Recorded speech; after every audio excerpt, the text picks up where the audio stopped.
Hello, can you hear me okay at the back? Yeah, that's fine. Good. Now, Lynn. All right. You're probably going to have to use one side each, okay? Okay. All right. Thank you. Apologies, just make sure you can hear me. Thank you for attending this evening. May I remind you that this is not a public meeting, but a meeting in which the public is present. Therefore, it's not a forum for public to ask questions or challenge the points raised during the debate by officers or members of the committee. You must not engage with the members or call out during the meeting. I notice some of you have signs. If I find this distracting for the members or indeed myself, you will be asked to put those down, okay? If you have requested to speak, when invited to do so, please keep to your allotted time, which will be either 2 minutes or 5 minutes for you, particularly this evening as we have a lot to discuss. Your comments should be material in planning terms to the decision being considered. We're not expecting a fire drill today, so if you hear the alarm, please make your way to the nearest fire exit, which is over on my left here or behind me, and then you should make your way to the bandstand in the park. May I also remind council members and members of the public to switch off your mobile phones or switch them to silent, and to remember to turn on your microphones before speaking and turn them off when you are finished. I would also remind everyone here this evening this meeting is being live streamed and you should behave accordingly. In particular, please show respect to one another. When members are voting, may I remind you to make sure your arm is clearly raised so that we can get an accurate count on the votes. Before I proceed further, could the officers please introduce themselves, starting with those on my right? Stephanie Bryant, Senior Planning Officer. Giles Holbrook, Senior Planning Officer. Good evening, I'm Adrian Smith and I'm here in place of our Head of Development and Building Control, Emma Parks. Claire Brown, Principal Planning Solicitor. Monica Balazs, Democratic Services Officer. And Liz Fenwick, Democratic Services Officer. Okay, thank you. Agenda item number 1. Do we have any apologies for absence? We received apologies from Councillor John Knowles, Councillor Alan Manton, and Councillor Roger Nowell. Thank you very much. Declarations of members' interest. Are there any declarations or changes to your declarations of interest? Thank you. Before moving on, you will notice there are no minutes to discuss or agree. That's because the last meeting was only a few days ago. So there are no minutes this evening. Announcements from the Chair, and none from me nor the Executive, Chief Executive. Item number 4 is the appeals. Any points regarding appeals? No? Okay. Moving to the first application of the evening. This is DC 23-2146, which is land south of Firs Common Road, Fakenham. And please, could the officer make the presentation to the committee? Thank you. Good afternoon. Thank you, Chair.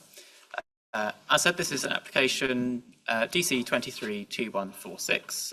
It is an application for outline planning permission with all matters reserved except for access for the development of up to 28 dwellings.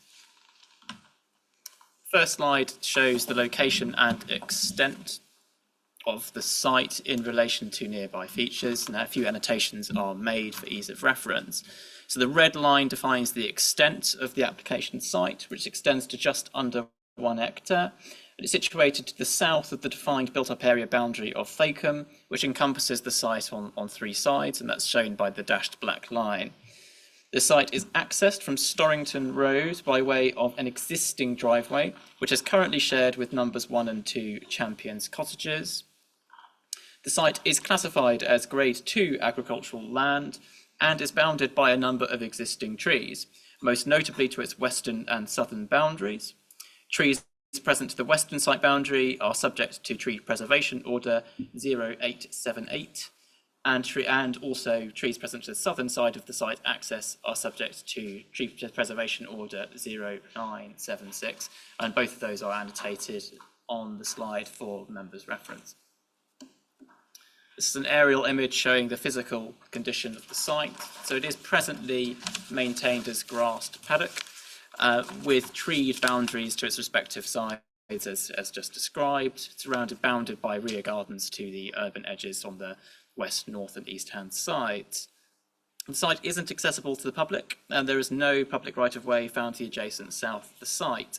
The main public advantages of the site, therefore, are from Storrington Road and First Common Road, the respective east and north. On slide is a plan showing the indicative layout submitted in support of the proposals. As described, this shows a single access ran within the site as a continuation of the existing shared with numbers 1 and 2 Champions Cottages. The indicative units layout to suggest the majority of proposed units will be provided as semi-detached or detached units, though with 4 flatted units also incorporated. Precise details of scale and design, however, are reserved for future consideration, such that the mix, layout and design of the development may well change at reserved matters stage. Members, though, should note the arboricultural constraints at the perimeter of the site, and that no individual dwelling is currently indicated to encroach into the RPA, the root protection area of existing trees, and with notable separation distances indicated between existing and future occupiers. The proposals would provide 35% of overall units as affordable housing in accordance with existing development plan policy. This is a slide showing the access proposals, which of course is being sought for detailed consent. So access would be derived from Storrington Road by means of the existing driveway, which, as described earlier, is shared with existing numbers 1 and 2 Champions Cottages. The proposals would incorporate would widen the existing driveway to an average width of 4.8 metres, with a localised narrowing to 3.7 metres to the south of number 1 Champions Cottages, and that's on the left-hand side of the slide here, just showing where there's a slight instep. This width would be achieved through the clearance of existing vegetation, not including protected trees, and the culverting of an existing drainage ditch. The shared driveway would measure approximately 75 metres in length and would function as a shared surface for both vehicles and pedestrians. The proposals further would provide pavements at either side of the entrance of the site, including a transition strip for pedestrians and tactile pavement. That's in response to the comments of the Local Highways Authority. 4 low-level lights would be introduced to the northern side of the proposed access for safety purposes. It is the view of officers that, subject to the recommended conditions, the proposed access would not unacceptably affect highway safety and/or operation, such as to warrant a refusal on highways grounds. Turning to arboriculture matters, the submitted arboricultural report details the various arboricultural constraints, works, and effects associated with the proposals. The most significant arboricultural effects are those associated with the widening of the access and associated culverting works. The submitted arboricultural statement, however, details approaches to mitigate effects upon existing trees, inclusive of the use of no-dig construction techniques and cellular confinement systems. These have been considered by the Council's arborists and have been found to be acceptable, subject to conditions. Other arboricultural concerns raised by the Council's arborist concern the proximity of dwellings shown at the western extent of the site and their proximity to protected trees on the western boundary. The full extent of likely effects, however, will be informed by the quantity of proposed units and layout of the proposed development.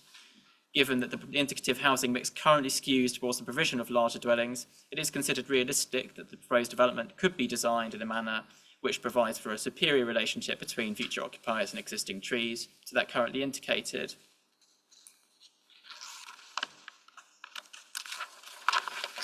The proposed development was subject to a preceding proposal, which is reference DC 220080, for the provision of 25 dwellings, similar to the existing scheme that was made in outline. The preceding scheme was refused on 4 grounds, which are currently indicated on the slide, although I do appreciate perhaps somewhat difficult to read. The 4th reason for refusal addressed the absence of a section 106, such that it's substantially of a procedural nature. The 2nd reason for refusal concerns crown-lived operations and needed ecological surveys in relation to bats. Those specific operations have been discussed with the Council's consultant ecologists and deemed to be resolved subject to the recommended conditions. The 3rd reason for refusal was a failure to demonstrate water neutrality. In the view of officers in this instance, this has been demonstrated through the submission of further information and a mitigation strategy. This conclusion significantly engages the tilted balance pursuant to paragraph 11D of the framework. The first reason for refusal addressed disturbance to occupiers of numbers 1 and 2 Champions cottages, arising from the use of the shared access, introduction of low-level lighting. The preceding officer's report, however, did not qualify the degree of harm considered to arise in this regard in relation to the provisions of the framework, and did not consider that the level of disturbance would occur at significant levels. The officer report in this instance acknowledges that such harm would still result from the proposal, such that conflict exists with the provisions of HTPS policy for 24 and 33. In making a determination pursuant to the tilted balance, however, the reasons to refuse planning permission must significantly and demonstrably outweigh the benefits of the proposals when assessed against the provisions of the framework as a whole. The level of disturbance in this instance would not amount to a significant adverse impact on the health and quality of life of the occupiers of numbers 1 and 2 Champions cottages, such as to conflict with paragraph 198 of the framework in this respect. With regard to the benefits of the development, which must be afforded significant weight, it is not considered the degree of disturbance resulting to existing occupiers would justify a refusal pursuant to paragraph 11D2 of the framework. And lastly, just shown site photographs to show the condition of the site. So this is the site access. Behind me is Storrington Road, so this is looking towards the site, which is obviously the green area, the green paddock at the end. So you can see on the left-hand side the vegetation which would be cleared and the culvert which would be introduced in order to widen the access to a width of 4.8 metres. This is the access slightly further along, so a number of the protected trees and existing trees are shown on the left-hand side, with numbers 1 and 2 Champions cottages on the right.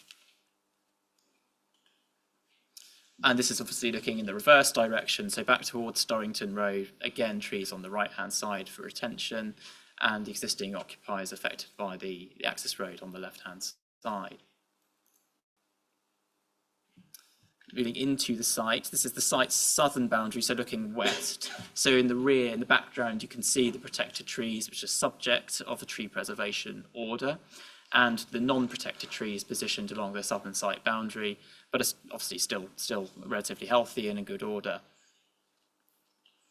Looking towards the northwest, here you can see the northern site boundary, so the interface with the surrounding urban character, rear gardens, etc., to go to the less established nature of vegetation on the northern side of the site, and then turning the corner, of course, looking out towards the north and slightly along the eastern site boundary as well. This is the view of the trees from Firs Common Road. The site would sit on the left-hand side here. It's not the best photograph, apologise for the light, but you can see the significant size of these existing protected trees. Obviously sit within the perimeter of the site and the existing dwellings which sit on Firs Common Road off the west-hand side. This is the actual site entrance onto Storrington Road, so the entrance is behind me, the access is behind me. So on the left-hand side, you can see the pavement continuing out towards the village, well, Fakenham. There's a bus stop on the left-hand side, together, of course, with the opposite direction bus stop on the right. Relatively good visibility to the northern direction, and then in the southerly direction, again, you have relatively good visibility other than that imposed by the existing street signage, and that is a recommendation within the RSA the road safety order to be reconfigured in order to provide suitable visibility for vehicles emerging from the site. The Local Highways Authority haven't raised any objection in respect of those recommendations or in respect of likely effects in terms of highway safety and operation. So thank you. I'll take questions. Thank you very much for a very comprehensive presentation. I'd now like to invite the first public speaker, and that is Jane Hitchcock, please. And I remind you, you have 2 minutes. Thank you. I'm speaking on behalf of the Pavies and ourselves of Champions Cottages. I have grave, serious concerns about passing this planning application. My concerns have now become intolerable, and although possibly of no interest to those involved in the planning process, continued to impact enormously on my personal well-being. It has been acknowledged that the people impacted mostly by this whole development are those in Champions Cottages. The main priority for the last refusal to this application was grounded in the impact of the development would have on us. I'd like to reiterate that this application is made with utter disregard for those people living on the boundaries. They have everything to lose and absolutely nothing to gain, but high levels of anxiety and potential personal financial loss. The only significant change made by the developer in this application is to add the number of housing units, which will further increase the negative impact on all affected. I wonder who will make the gain. The impact on my mental health and well-being has become unacceptable to such a point that I hold the landowner, the developers, and all involved in this planning process, totally responsible. The landowners and developers have never had the courtesy to engage with the occupants of Champions Cottages to explain how they intend to reserve our 24/7 right-of-way and access to our homes. The farm track is totally inappropriate to carry such huge numbers of vehicles. 28 houses with at least 2 cars per household does not equate to 17 movements at peak periods. The top splay onto Storrington Road is totally inadequate. Abingworth is in the dark skies area, and the street lights outside Champions Cottages are also totally inappropriate. How will the stream be culverted without damaging the protected oaks? Could I ask you bring your comments to a conclusion, please? Sorry? Could you bring your comments to a conclusion, please? Yes, I'm extremely saddened at the injustices in this process, and I try to remain hopeful that the system will work to ensure a fair and just outcome. Thank you.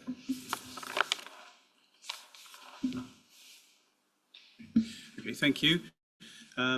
Rocky Hitchcock, please. Mind you have 2 minutes. Thank you. Good afternoon, my name is Rocky Hitchcock and I live in 2 Champions Cottages and have done for 37 years. This application has been considered having regard to Article 1 of the first protocol of the Human Rights Act of 1998, which sets out a person's right to peaceful enjoyment and property, and Article 8 of the same Act, which sets out their rights in respects to private and family life and for the home. Your officers considered this proposal would not be contrary to the provisions of the above article.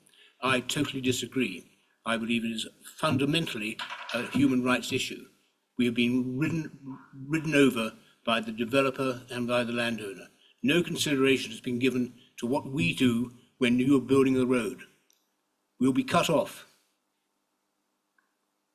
And if we're cut off, we can either get in and we can't get out of our property. 35 houses were refused basically for the same reasons. Now they've gone to 38 houses. Sorry, 28 houses. You know, it's madness, and planners are only just filling a slot. You know, we've got to build houses, therefore we'll use the first common road.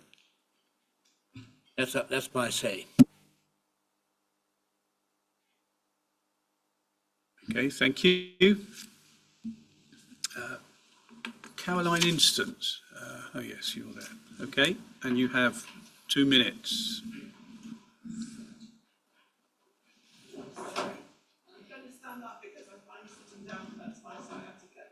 I read the stuff that said I wasn't allowed to bring.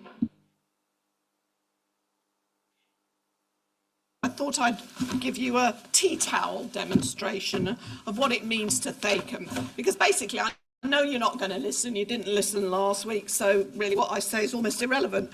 But anyway, in Thacum, this piece of land matters, and we're going to be bloody furious like a storm if something isn't done about it. In Thacum, we like sheep. This piece of land that you're talking about currently has sheep grazing on it, or it would do if the person who owned it put them back on it.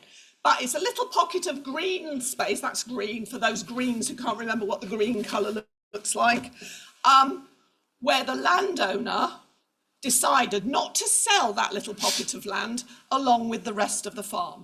Champions Farm is now owned by a lovely man called Chris Stedman, who runs Abingworth Vineyards. It's just about to open. It makes brilliant wine. I've been lucky enough to taste it. You'll be lucky enough for this next crop to have had some. And he can't buy that land off the developer. He wants to use it for agricultural purposes. It's a piece of green space that someone will buy for agricultural purposes. And you're letting a developer, because you listen to developer-led plans and not community-led objections. In Thacum, we actually like sheep, but maybe not the sheep who just follow blindly. These are sheep, by the way. This is sort of a sheepskin. This is a rural idyll. I think some of you must be crackers if you don't read the papers thoroughly and make your own minds up. Sorry, excuse me. I did make the point at the beginning of the meeting that your comment should be material to the decision. It is all material to the people of Sorry, Thacum. I'm not asking for a debate. I'm speaking. Thank you. Referring to the members as crackers is not material to the decision that we are considering. I apologise. I put the crackers one in the bin. So if you could keep your comments material to the decision we are discussing. Material to the decision is you could look at the reasons why you don't have to consider tilted balance. There are lots of reasons why you can justify under the National Planning Framework why tilted balance doesn't occur on this occasion. Do you want me to read them out? You probably won't even bother. I've sent them to Martin Bothy today. He can pass them on to you. But as I said, it doesn't really matter what I say because you're not listening anyway. There were bats on this site. They'll be broken and ghosts in the future. That's a ghostly bat, by the way. What else was I going to say? Oh, sheep. We still like sheep. Even before it's a vineyard, we'd like more sheep. Excuse me, sorry, can you bring this to conclusion? You've had your 2 minutes, thank you. 2 minutes, that's interesting, isn't it? There were 93 objections, I was one of them. Sorry, this is not a debate. I know it isn't a debate, Excuse I'm making me, a point. sorry, when I speak. Because I'm part of the community. Sorry. And you're not listening to the community in this. Sorry, if you could let me speak, okay? I've told you that you've had 2 minutes.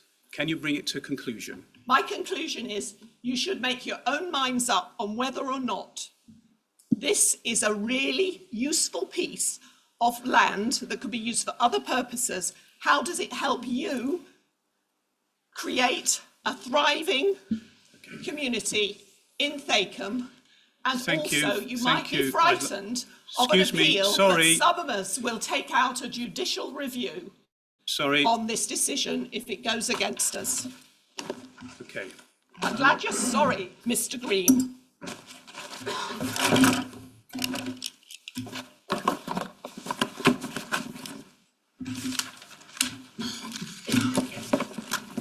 You should be. Right. I'm going to remind members of the public, your comments must be material to the decision that we are making this evening. Any comments that are not material decision, then I will interrupt you, okay? And you will bear in mind that if I say that you'll come to conclusion of your meeting, of your comments, you come to conclusion, all right? There is no extension, there's no debate, and you should be mindful of that. So could I invite Stephen Jupp, please, to speak for 2 minutes? Thank you.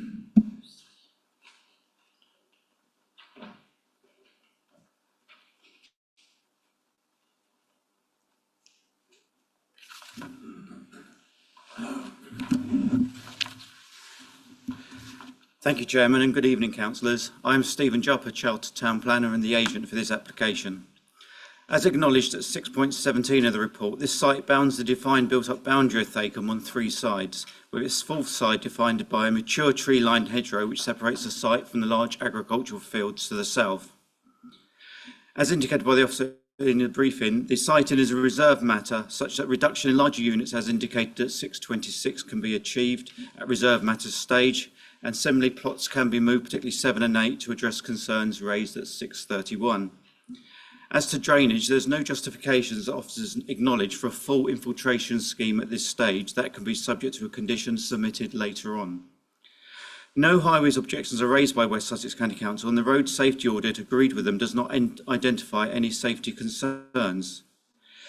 With regard to officer comments at 655 with regard to the encouragement to pedestrian and cycle movements in para 117 of the framework, that para needs to be read in conjunction with 115 and 116, which make it clear that development should only be prevented or refused on highway grounds if there would be unacceptable impact on highway safety.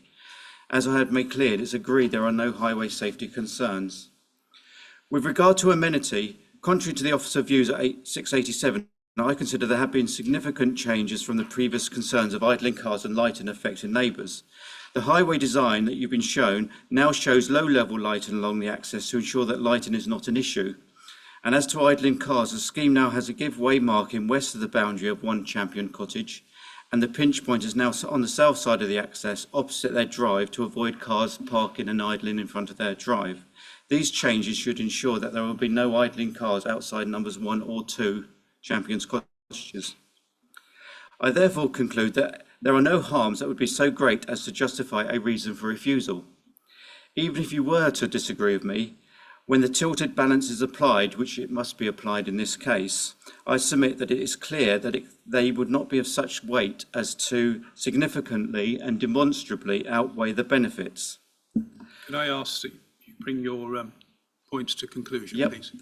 In my professional experience, it's rare to come forward with a housing site which is bounded on 3 sides by a built-up boundary. It is a logical location for much-needed housing, and I trust you will be able to concur with your officer's recommendation and grant planning permission. Thank you. Thank you.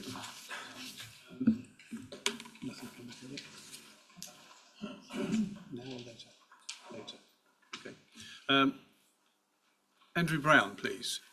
And you have 5 minutes. Thank you.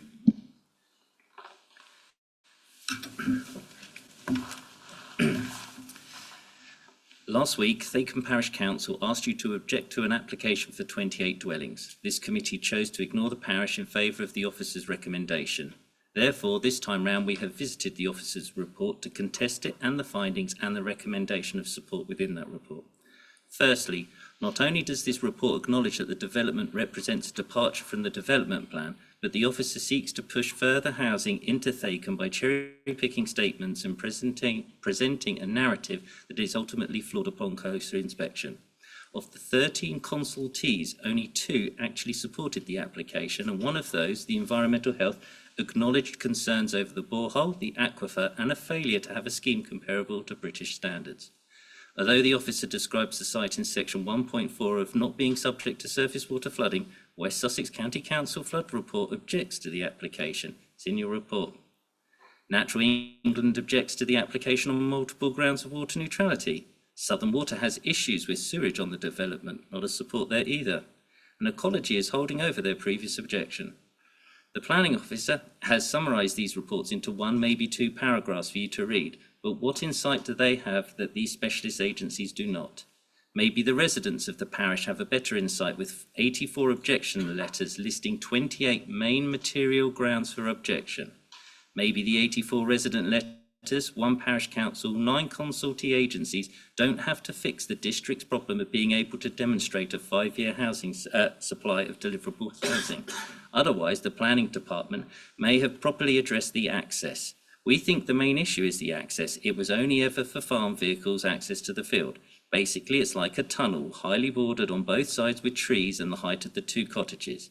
It is a narrow country lane, 75 metres in length and currently 3.6 metres in width. The applicant plans to increase this to 4.8 metres, but it will still narrow to 3.7 just south of 1 Champion's Cottage. 3.7 metres is the minimum width for a fire engine access. Remember, West Sussex County Council Fire Service didn't support the application either. The Planning Office would have addressed the traffic issues. The intention is to have priority markers giving priority to incoming vehicles. It is going to be very poor for pedestrian access.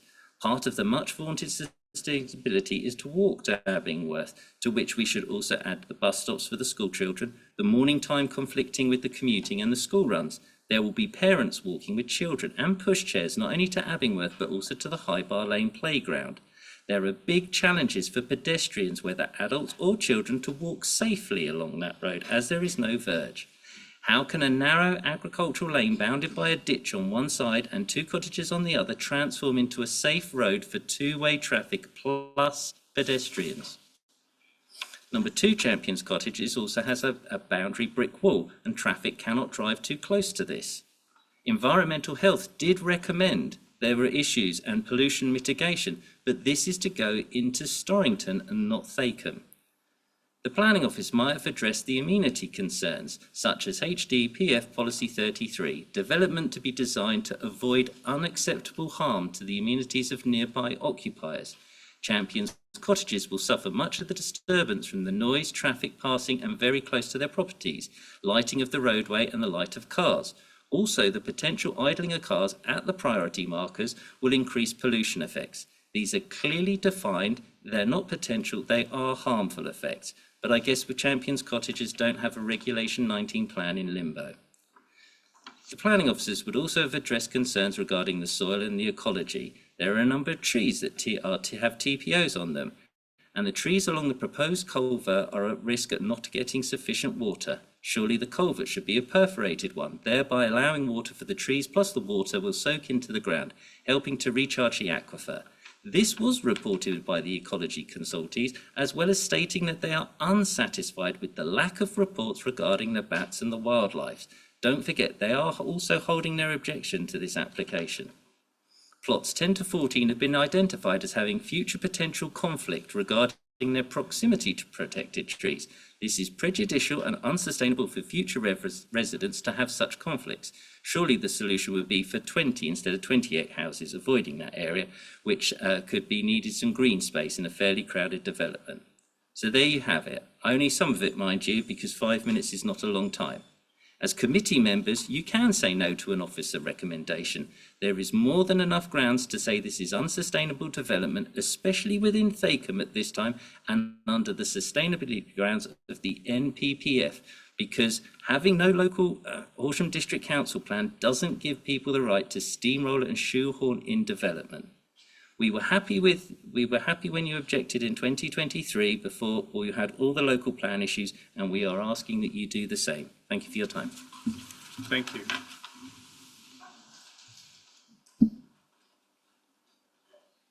Thank you, Chair. A few comments in response to those representations. Obviously, a number of matters raised, so I'll address a few of these in turn. Starting point, in terms of the tilted balance, I think it is crucial that members understand the application of the tilted balance. So the tilted balance, as defined at paragraph 11D of the framework, is engaged when an authority either has an out-of-date local plan, can't demonstrate a 5-year supply, etc., has failed its requirements under the housing delivery test, etc., unless any of the provisions at paragraph 11D1 disengage the presumption. Those are things like the protection of heritage assets, they are the protection of habitat sites, as was previously considered on the application on this site, but none of those considerations are relevant in this instance. We consider the scheme is water neutral and that therefore the tilted balance is engaged. So the relevant test then is under paragraph 11D2, and as to whether the adverse impacts of granting planning permission significantly and demonstrably outweigh the benefits of the proposal when assessed against the provisions of the framework as a whole. And that's what's considered in my report, it's the basis on which the recommendation is made. It's also in that context why the conclusions of the report in respect of amenity and the degree of harm expected to result to occupiers of numbers 1 and 2 Champions Cottages are made. There is an acknowledgement of harm, there is an acknowledgement of disturbance, but that is not considered to occur at a significant level, and one which warrants objection in relation to the specific provisions of the framework in that regard. So that's the thinking in terms of amenity. In terms of consultee responses, these are accurately summarised within the report. The ecologists have been consulted. They are satisfied with the full range of various ecological documents which have been submitted in support of the proposals, including species surveys.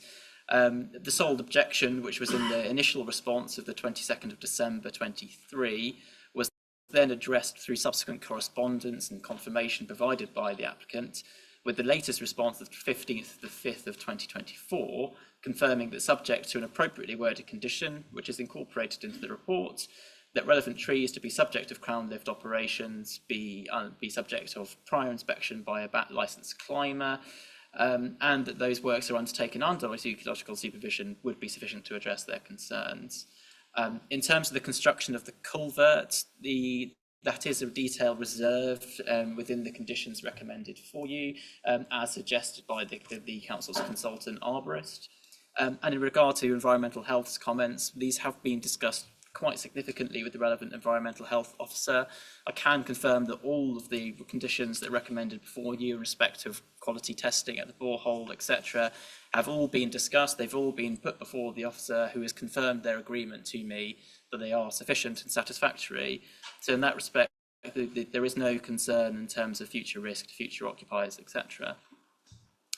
Ultimately, I think I'd conclude by saying that in terms of amenity, harm to living conditions of neighbouring occupiers, I mean, it is a matter of judgment. Obviously, the thing that is significant in this instance is the degree of harm that you consider and how that relates to the provisions of the framework in that regard. The officer's report details our reasoning and sets out our reasons why we've reached the conclusions that we have. Thank you. Members, if I can just add one extra element to this response. The Parish Council made a representation that the Fire and Rescue Service do not support this application. I'll refer you to page 18, paragraph 3.8, where the Fire and Rescue Service provide advice on the application, and that advice is around the location of fire hydrants. The Fire and Rescue Service are not objecting to this application. Thank you.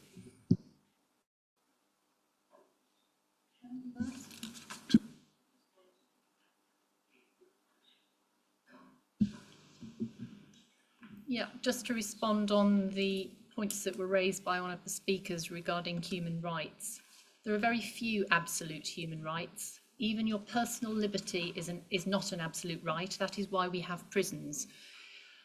Article 8, which was mentioned, that gives everyone the right to respect for private and family life, home and correspondence. And Article 1 of the first protocol grants every natural and legal person, so companies also, entitlement to peaceful enjoyment of possessions. But those are not absolute rights either, because they are subject to interference in accordance with the law. So taxation interferes with property rights. We're here exercising a balance, really, of property rights between the landowner and those who live nearby. So I think it's really a matter for you to exercise your judgment in accordance with planning principles and the planning law. Thank you very much. I'd like to invite the ward members now, and that Councillor Circus. First of all, Chairman, I'd like to ask some questions, and I hope after I've asked those questions, you'll let me make some comments on the application. Is that okay, Chairman? Depending how long your questions take. Right, well, we'll see, won't we? The first question is, was there pre-application advice given on this application? And if so, did the planning department make a site visit?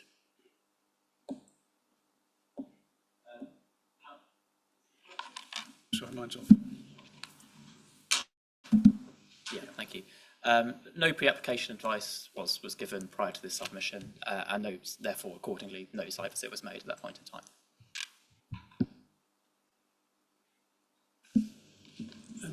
Have the officers at any stage made a site visit? Yes, they have. My second question is, was there a site visit by County Highways, which would, I know, be fairly unusual, given that Storrington Road can be a very fast road, a very dangerous road, as evidenced by the fact that a schoolgirl crossing the road to the bus stop to pick up the school bus was knocked down and killed not so long ago. We heard from one of the speakers that there were no highway concerns. Well, I can tell you in Thacombe, there are massive highway concerns. So if I could ask that question. My understanding is that the county highways officer did not visit the site in person. Now, my third question. Last week, we were talking about what is still called by officers the emerging local plan. And if my memory serves me correctly, what was said was that there may have been problems with the conclusions, but the evidence base was sound. Now, I'm pretty sure that's what I heard. I'm not sure I can understand that, because unless it's sort of slipped in and I haven't seen it, we haven't as yet. No doubt Councillor Fletcher will tell us whether we're wrong on that. There hasn't been a detailed response from Mr. Fleming, so we don't know on what basis he decided to stop consideration of the local plan.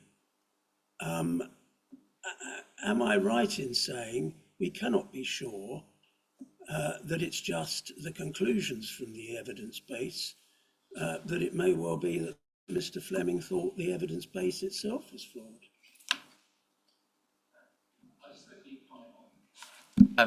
I wasn't present at last week's meeting, so it's quite challenging for me to personally offer a comment as to what was discussed in the previous meeting. But I think for context, it needs to be understood that this is not a site which is allocated in the emerging local plan.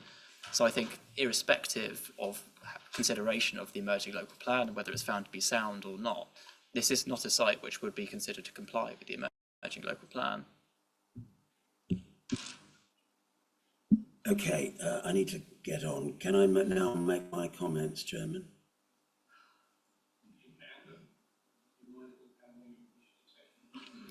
Right. The first point I'd make, there's so many points. We have heard that there are a number of properties that are going to suffer a loss of privacy. I believe it could be over 20. This is not like the piece of land that we looked at last week. This is agricultural land. This is land that has value as agricultural land, whereas it was suggested last week that the plot did not have value as agricultural land. The proposed density here is greater than the plot that we looked at last week at High Bar Lane, even though that plot was twice the size. I've already made the point that the site is on a very dangerous stretch of road, and I'm disturbed that no visit was made to check that. My understanding of the tilted balance is that that doesn't offset the need for this development to be sustainable.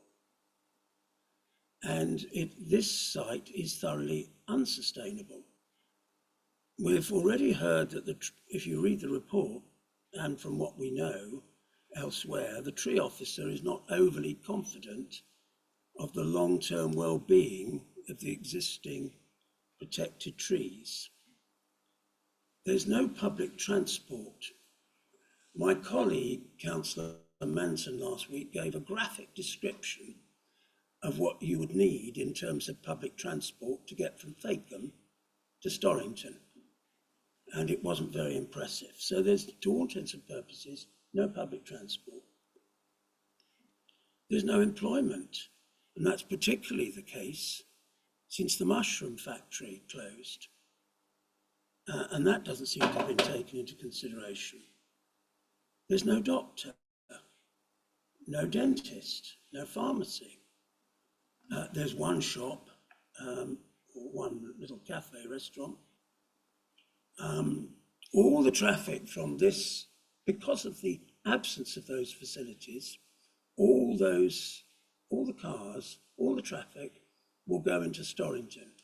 And we already know, and our colleagues from Storrington, I'm sure, will give emphasis to it, there's an air quality management area in Storrington, And all these developments that are being put in Thacombe, proportionately greater than Horsham's had, is adding to the air quality problem in Storrington.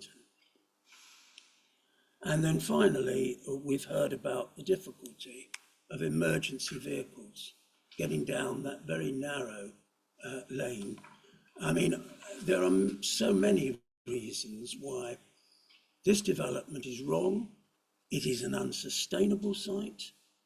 And because it's unsustainable, I cannot see that the tilted balance argument would justify overriding the very real concerns, the very real objections to development on this site. Thank you, Chairman. Thank you. Thank you, Chair. I want to make one slight clarification. It was no part of my presentation that neighbouring dwellings would suffer a loss of privacy. The primary consideration, the discussion of a loss of or harm to living conditions as a result of the consequence of the access is a consequence of disturbance. So their vehicle movements, light, associated noise, etc. Not a loss of privacy specifically. The layout of the development in terms of its the indicative layout of development in relation to neighbouring properties actually suggests that those separations are quite generous. I wouldn't expect any concern in that respect. Other than to say, of course, that the layout development would have to be determined at reserved matters stage. Turning to matters of sustainability, Thacombe is, of course, a settlement identified in the settlement hierarchy. It is a settlement in accordance with our adopted development plan, which is identified as a suitable location for development. The provision of 28 dwellings is proportionate to Thacombe status as a settlement and its positioning within the settlement hierarchy. Whilst, of course, there are concerns as to in respect of public transport, etc., that wouldn't necessarily provide a reason to refuse planning permission. It still, of course, is a settlement which, in principle, can support a level of development. The density of development is considered acceptable. It is roughly equivalent to the density of development to the north of the site within the along First Common Road and within the Abingworth site. And of course, it follows there is some flexibility as to precise numbers which will come forward on the site. I mean, it is, after all, put forward as an up to proposal. And of course, we don't yet know precisely the balance of unit sizes within that provision. Lastly, I don't think there are any other matters raised within Councillor Serkis's response which are otherwise not considered or reasoned in my report. So I have nothing further to add. Can I just add a point of clarity? The question was raised as to have the Highways Authority visited the site? And I've just been looking back at the case file for this application and the previous application. In this application, it's frankly unclear from the comments whether they did visit the site, but I have confirmation here that they did visit the site under the previous application in March 2022, and that is included in their comments of the same date. Thank you. Thank you. Councillor Dennis. Good evening, thank you.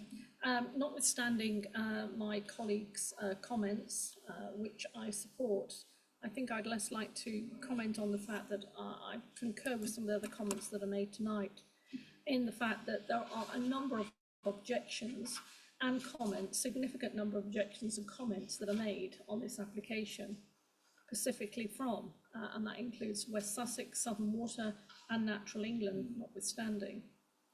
I think I would particularly like to say as well that I am very concerned about this private lane, unadopted private lane, whatever you'd like to call it, certainly not being built to any standards that would enable it to be adopted. I'm concerned particularly about residents who decide to walk along that 75-metre stretch, which has a very narrow point, particularly at dusk and dawn or in the dark. It is supposed to be a dark skies area. They're wanting to walk to the village hall, perhaps, to local hostelry or to friends, about actually setting anybody out walking along there. I'd be very apprehensive myself, and even more apprehensive if I had children or was a slightly older and able. I have visions of delivery vans suddenly speeding up there and trying to dive into a hedge, but the hedge is gone now, so what are you actually diving into? So I have some real concerns about also the large vehicle movements, people moving in, removal vans, etc. Not only those, but also obviously the the weekly bins, the bi-weekly, whichever they are, lorries coming in too, and notwithstanding any emergency vehicles, being able to see who's actually coming and how they're going to reverse back if they need to reverse back. How they're going to reverse back onto the main road, because they're not going to be able to reverse back on. Once they've committed off that road, they're committed. So how are they all going to reverse if there's a series of them? So those are my primary concerns. Thank you. Thank you. Thank you, Chair. I think I would just comment that the access road leading from Storrington Road isn't proposed to be adopted, but the local highways authority must, in their role as the highways authority, consider the wider highway safety and operational effects of the proposed development. So they would have considered the condition of the access, and they would have considered the likelihood of harm resulting from that, which would in part, of course, be considered by the road safety audit, which has been conducted in support of the proposals. It isn't ideal that the access is a shared surface for 75 metres in length, but that isn't necessarily to say that it would be unsafe, such as to warrant objection under the provisions of the framework. There are a number, it is a relatively straight piece of road, so you would expect good forward visibility. It is narrow, 4.8 metres though is sufficient to allow 2 vehicles to pass.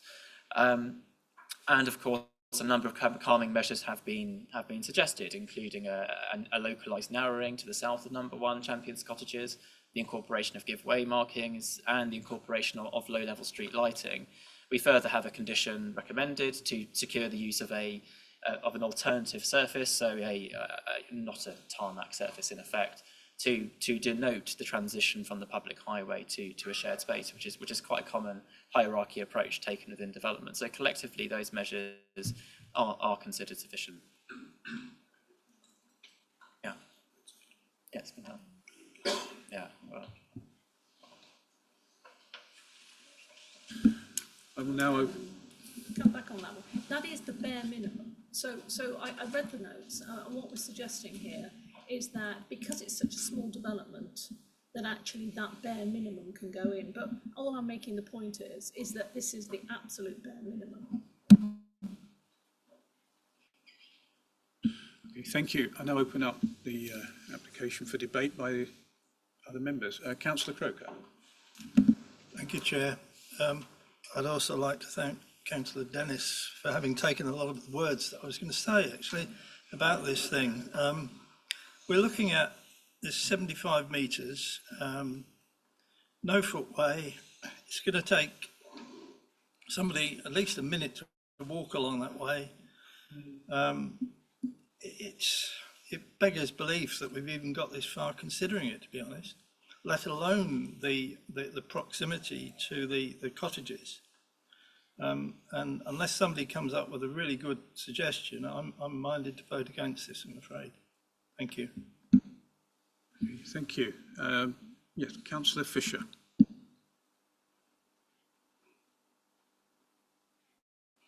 Thank you, Chair. Having thought about what we've heard from residents and local people, the parish council, the ward members, and what Mr. Councillor Croker said, I would like to propose that we put forward a motion to refuse this application. I'd quite like some officer support on exactly the wording of it, but I'd like to include something around breach of human rights, because it's quite clear that there is going to be, as we heard from a planning officer, consequence of disturbance involving light, noise and activity to the current residents. We have to make the judgment essentially, and it seems like the judgment is that this is going to cause unacceptable harm to the residents of numbers 1 and 2 Champion Cottages. The narrow section of the proposed access is likely, even in the report, to give that vehicles would be frequently idling, reversing and manoeuvring to the immediate front of these existing dwellings, and a potential for vehicles to make use of existing private driveways. Just think about the cussing and the blinding and the road rage as well when people get stuck. I mean, I think this is really not an acceptable way for people to have to live. So, and also possibly to add in, so maybe to take a break or something. I don't really know the process, but I've got concerns about Natural England's water neutrality objection as well, just to kind of add in an extra concern. So yes, support in pulling that together would be really helpful. Thank you. I have noted that you wish to raise a motion, and I will come back to you. But I will seek comments from other members before we move to that motion, and I seek comments from the officers on that motion as well. Thank you. Yes, I just want to provide some further sort of commentary on the access, because that seems to be the fundamental concern with this application, both in terms of amenity for the residents and also its safety for vehicles and for pedestrians. Paragraph 6.51, the report clarifies that for the large part, the access would be 4.8 metres in width, such that two vehicles could pass simultaneously. So for the majority of the access, two vehicles will be able to pass side by side. It would be likely in extremely rare occasions where they would meet at the pinch point, but vehicles will be able to manoeuvre. And on that basis, the Highways Authority don't have objection, and they do note that Manual for Streets guidance does allow for reductions below 4.8 metres where visibility is good. And you've seen from my colleagues' images here that the access route is straight. Vehicles entering and coming out of the site will be able to see what's approaching, which includes pedestrians, and likewise pedestrians will be able to see vehicles approaching on, as I said, a route that does meet the standard in its majority for 4.8 metres. So my concern here, members, is that in light of the tilted balance, in light of particularly the lack of objection from the Highways Authority, not only to this application but also the previous application, is that the grounds to refuse would perhaps be weak on appeal. In terms of the impact on 1 and 2 Champions cottages, as my colleague has said in his report and presentation, it's acknowledged that there will be an element of harm. Clearly at the moment they open up onto an access route that has no vehicle traffic other than perhaps the occasional tractor. So in that context, vehicles accessing 28 homes is materially different and would raise an element of harm. But as my colleague has said in his report, in the context of the tilted balance applying, does that harm significantly and demonstrably outweigh the benefits of the housing? And I'd urge members just to consider other scenarios where you do have access routes that pass in fairly close proximity to other properties.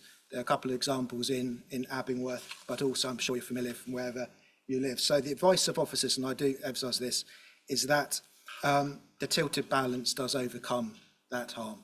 Thank you. I'll pass back to you. Councillor Fisher, yes. Yes, thank you. One other thing I wanted to add, which I should have done, was that the policy 198 of the NPPF says planning policies and decisions should also ensure that new development is appropriate for its location, taking into account the likely effects, including cumulative effects of pollution on health, living conditions and the natural environment, as well as the potential sensitivity of the site or wider area to impacts that could arise from the development. And in doing so, they should reduce and mitigate and reduce to a minimum potential of adverse impacts resulting from noise from new development and giving noise and avoid noise giving rise to severe adverse impacts on health and quality of life. And I think here we are talking about the noise of the vehicles, the reversing, the idling and so on, and it actually having an impact on the quality of life. So, thank you. Okay, thank you. I'm not sure who was first, but Councillor Clark. Thank you, Chairman. Mike Toppennyworth. I mean, I do note the conflict in the document about the different policies where it says the HDPF is now over 5 years old. It still remains quite important, and the other paragraph says it's consistent, significant weight, but then it dismisses the Thacombe neighbourhood plan as being not of weight. So I remain puzzled as to the thought on that. on specific points, I looked and I heard what the parish council said, and I quite understand where they're coming from, and if you look at the objections. But if I go through the text, basically the site is not in a neighbourhood plan, it's not in the plan that's to be made, and it wasn't in any of the paperwork in the past. So as far as I'm concerned, that is an argument against this. There's a sentence in 6.41 that leaves me somewhat puzzled, because the way I read it, either it's my concept of double negatives or triple negatives, but I don't quite catch it. It says there's no evidence before the authority, however, that development of the 28 dwellings could not be provided within the application without compromising trees and the contribution which these existing features make to local landscape. So our officers, there's something in there about double negatives that has me puzzled. But if I move on from my puzzlement, if I move on to my third point, in paragraph 6.75, my favourite subject of water neutrality, which everybody knows gives me great pleasure. Basically, it talks about 2 boreholes have been driven to the east of the plot 1 and plot 4. It also says that this site is not eligible for snows, which I'm glad to see. In the following paragraph, basically it says, and I quote, very limited drawdown of groundwater levels was observed during pumping tests with submitted hydrological impact assessment, also modelling a sustainable rate of abstraction cumulative with thereby abstractions. But we are getting more and more boreholes, and in the particular case last week we saw other boreholes just down the road. I am not sure that it is possible to model the cumulative impact of all these boreholes in this area. And I'm quite concerned that the drawing down of the water, 1 borehole, fine, 2 boreholes, okay, 3 boreholes, getting a bit more. When you have 4, 5, and 6, and it was brought up last night at the briefing on the Arun River thingy and Ada last night about extraction of water by boreholes, be they authorised or unauthorised. And also, if you look at the water quality that's being drawn up, we discussed it at the last planning meeting about the ammonium, iron, manganese, turbidity, and the other bits and pieces in the water. I realise that the conditions are written specifically to address those issues, but I still have concerns about them. And as I said, the impact of the other boreholes in the area, I have grave concerns about, and I won't reiterate the ones about traffic and the rest of it. Thank you, Chair. Thank you. Thank you, Chair. I think I will quickly pick up on the water neutrality point. And in addition, because Natural England, of course, was mentioned earlier. So I think it's worth bearing in mind that there are two fundamental reasons as to why Natural England registered an objection. The first was uncertainty as to occupancy levels and rainwater yields.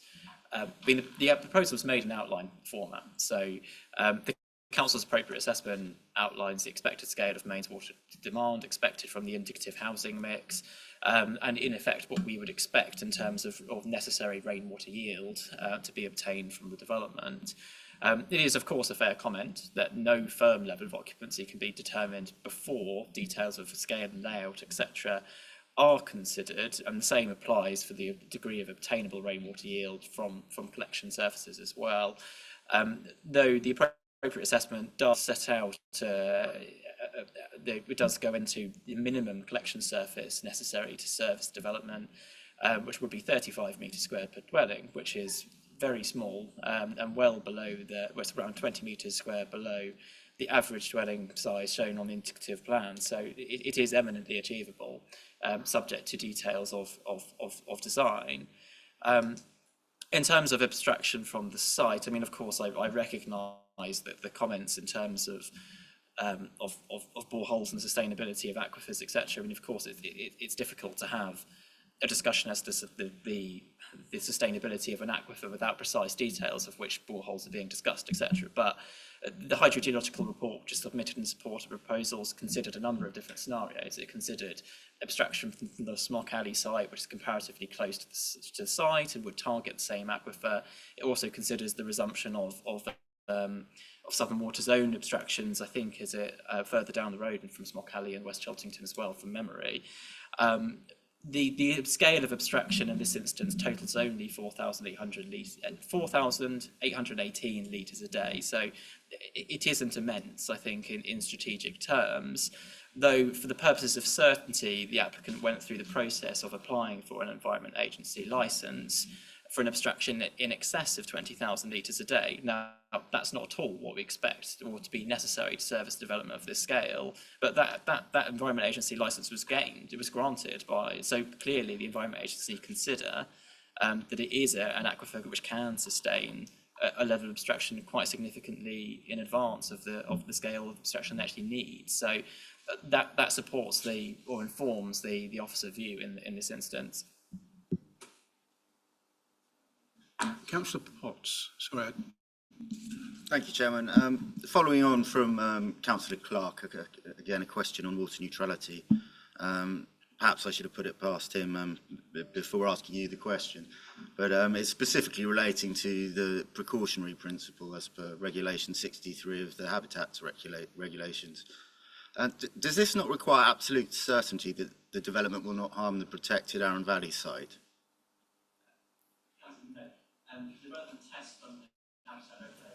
Is one of reasonable certainty, not of absolute certainty.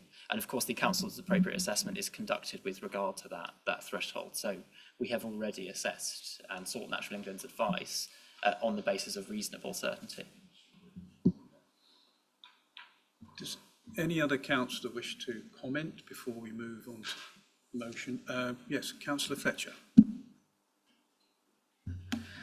Thank you.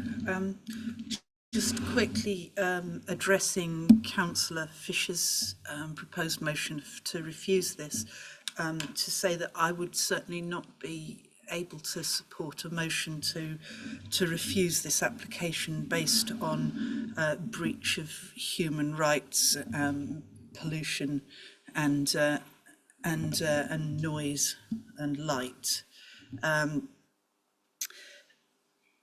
So moving back to sort of considering the current substantive motion, which is the recommendations of the officer's report. There are difficult issues in this application, without a doubt. When we look at the principle of the development, it's looking at whether this is a sustainable development, as Councillor Serkis says. Almost called you professor there, I think. So obviously showing great respect to you, yes. So it sounded a bit like that anyway. So yeah, could we minute that? Yes.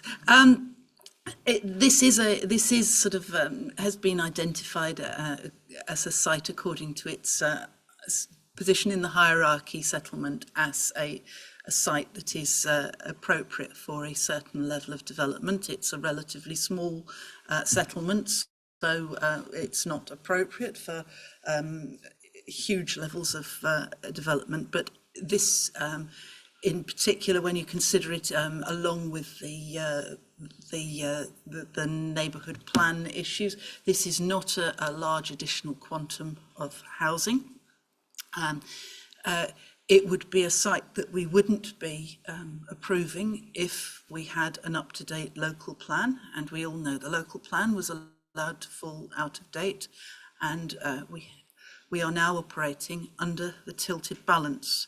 So we do have to look at the factors on one side and the other based on that tilted balance standard.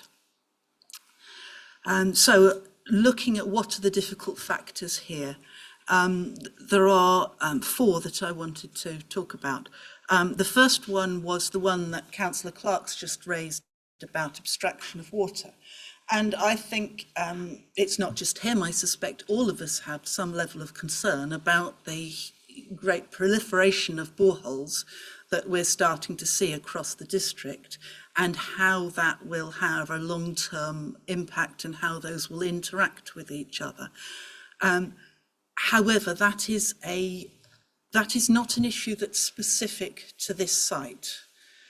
It's an issue that is a wider issue, and it's something that needs to be considered on that wider level. I don't believe that this is something that this one site is the straw that could possibly break the camel's back on this. There has been professional assessment of what the water supply is there, and I think we have to follow that.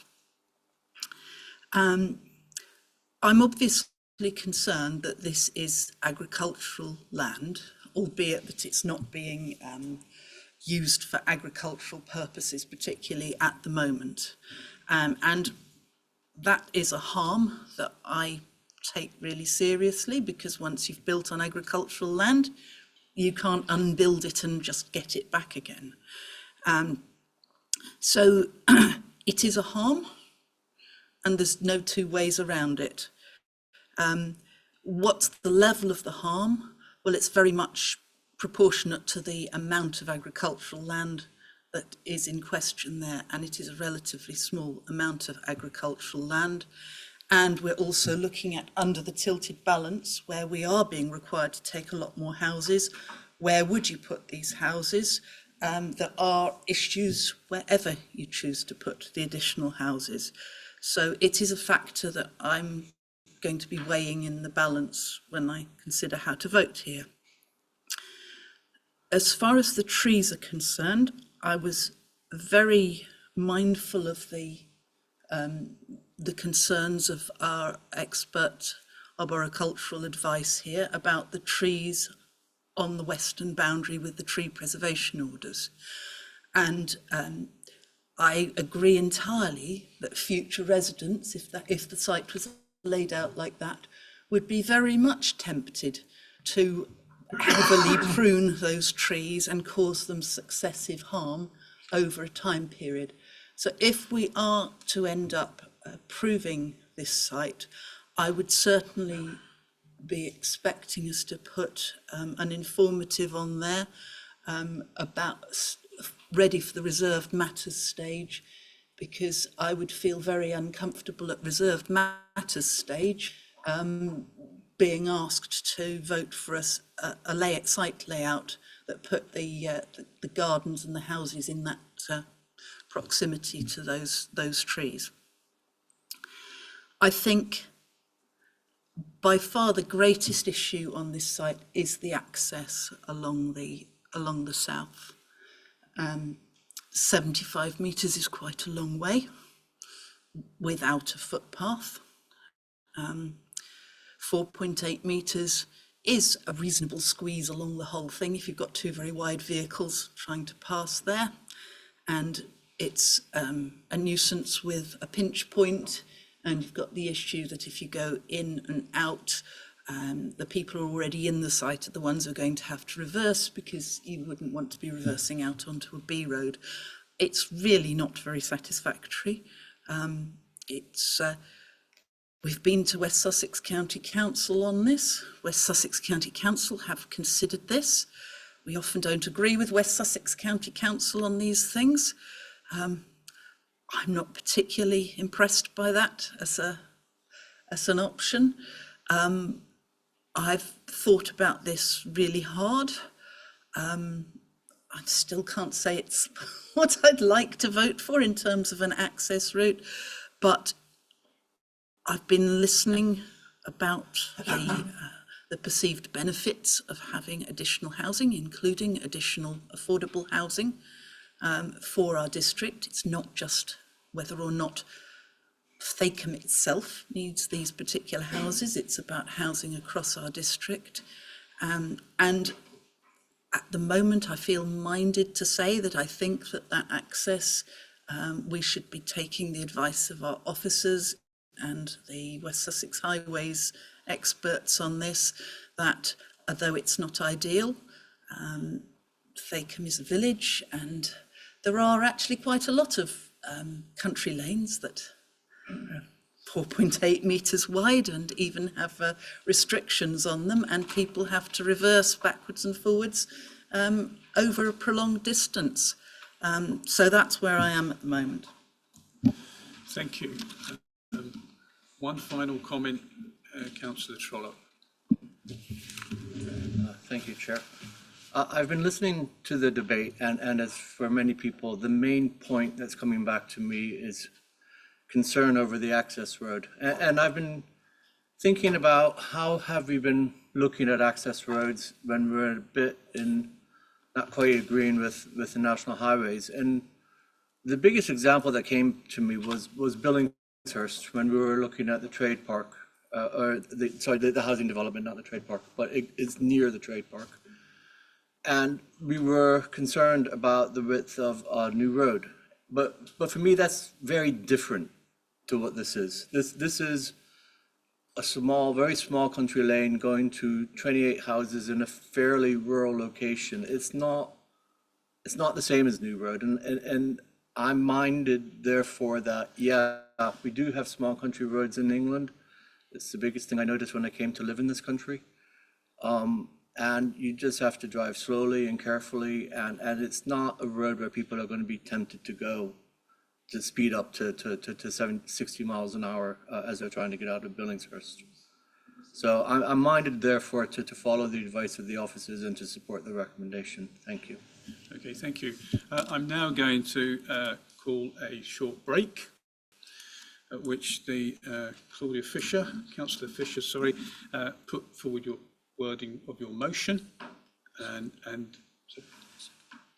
for which you can't second it, you know what it is. Is it fine? Once you've decided what the motion, your wording of the motion, taken advice from the officers, but they won't write it for you, we will then come back and seek a seconder for that before going to a vote. So I'll call a 5-minute recess. And I would encourage members not to engage with the members of the public. Thank you.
Councillor Fisher, could you read out your motion, please? Yes, Chair. The motion is to refuse for the following reason. It has still not been demonstrated that the proposed access road will not lead to unacceptable amenity harm towards neighbouring residents by virtue of increased levels of activity, noise, light and pollution from the passing of vehicles and pedestrians entering and exiting the site via the lane, contrary to policies 24 and 33, part 2 of the Horsham District Planning Framework 2005 and policy NPPF policy 198, and therefore would significantly and demonstrably outweigh the benefits of the development. Do I have a seconder for that, please? Okay. All those in favour? We're going to do this, aren't you?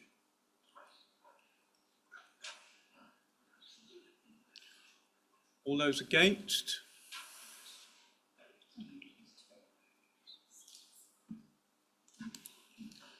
Any abstentions? No.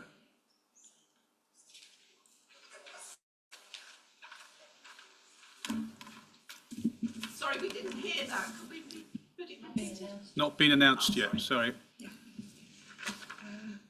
For 11, against 6. Okay, therefore, the application has been refused. Thank you.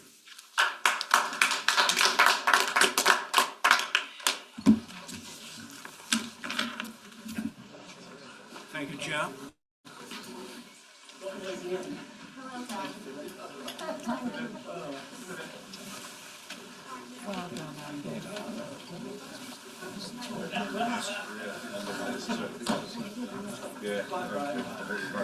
Well done. Keep it up because that will reapply. Yes.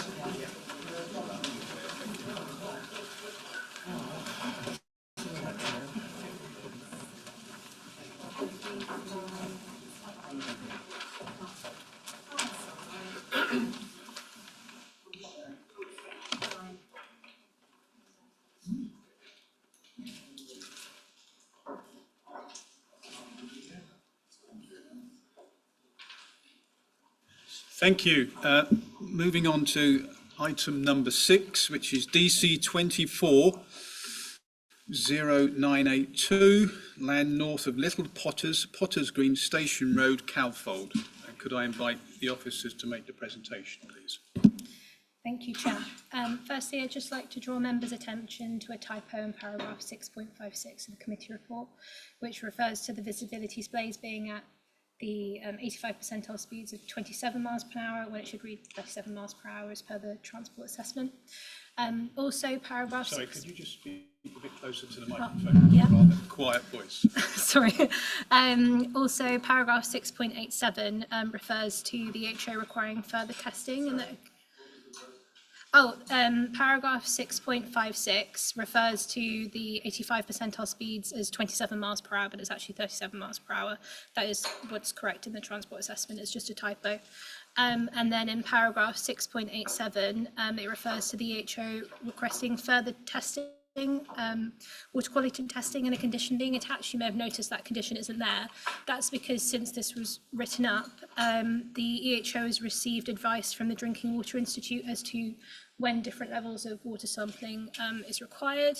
And in a case such as this, where the water is only going to be used for agricultural purposes in terms of watering animals and washing down areas, no additional sampling is required, and as such, that condition is not attached.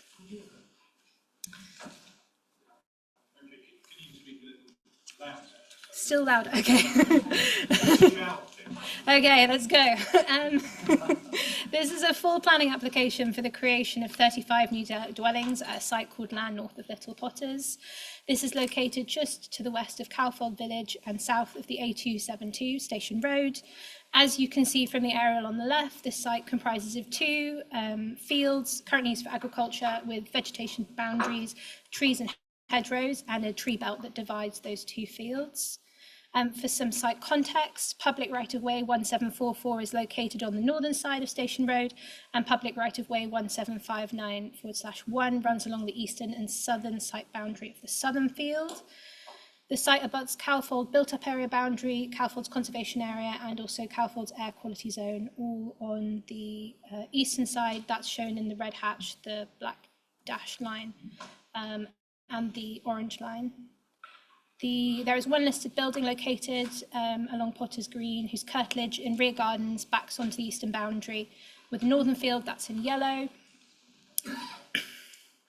Little Potter's residential dwelling is located outside the red line boundary, but in the southeast corner of the northern field. And then in the southern field, in the northeast corner, you have an existing allotment plots. And then just outside of the site as well, in the northeast of the southern field, you have Country Mice Preschool and St Potter's Church of England School. To give you some context, here are some site photographs. So this is looking along Station Road, the top one looking east towards Calfold outside the existing site access, and then the bottom one looking west out of Calfold. This is a photo montage of the northern field. So this is taken from the northeast corner where the existing site access is. So you've got Station Road on your right and Little Potters on your left, and you can kind of see the eastern site boundary in the distance.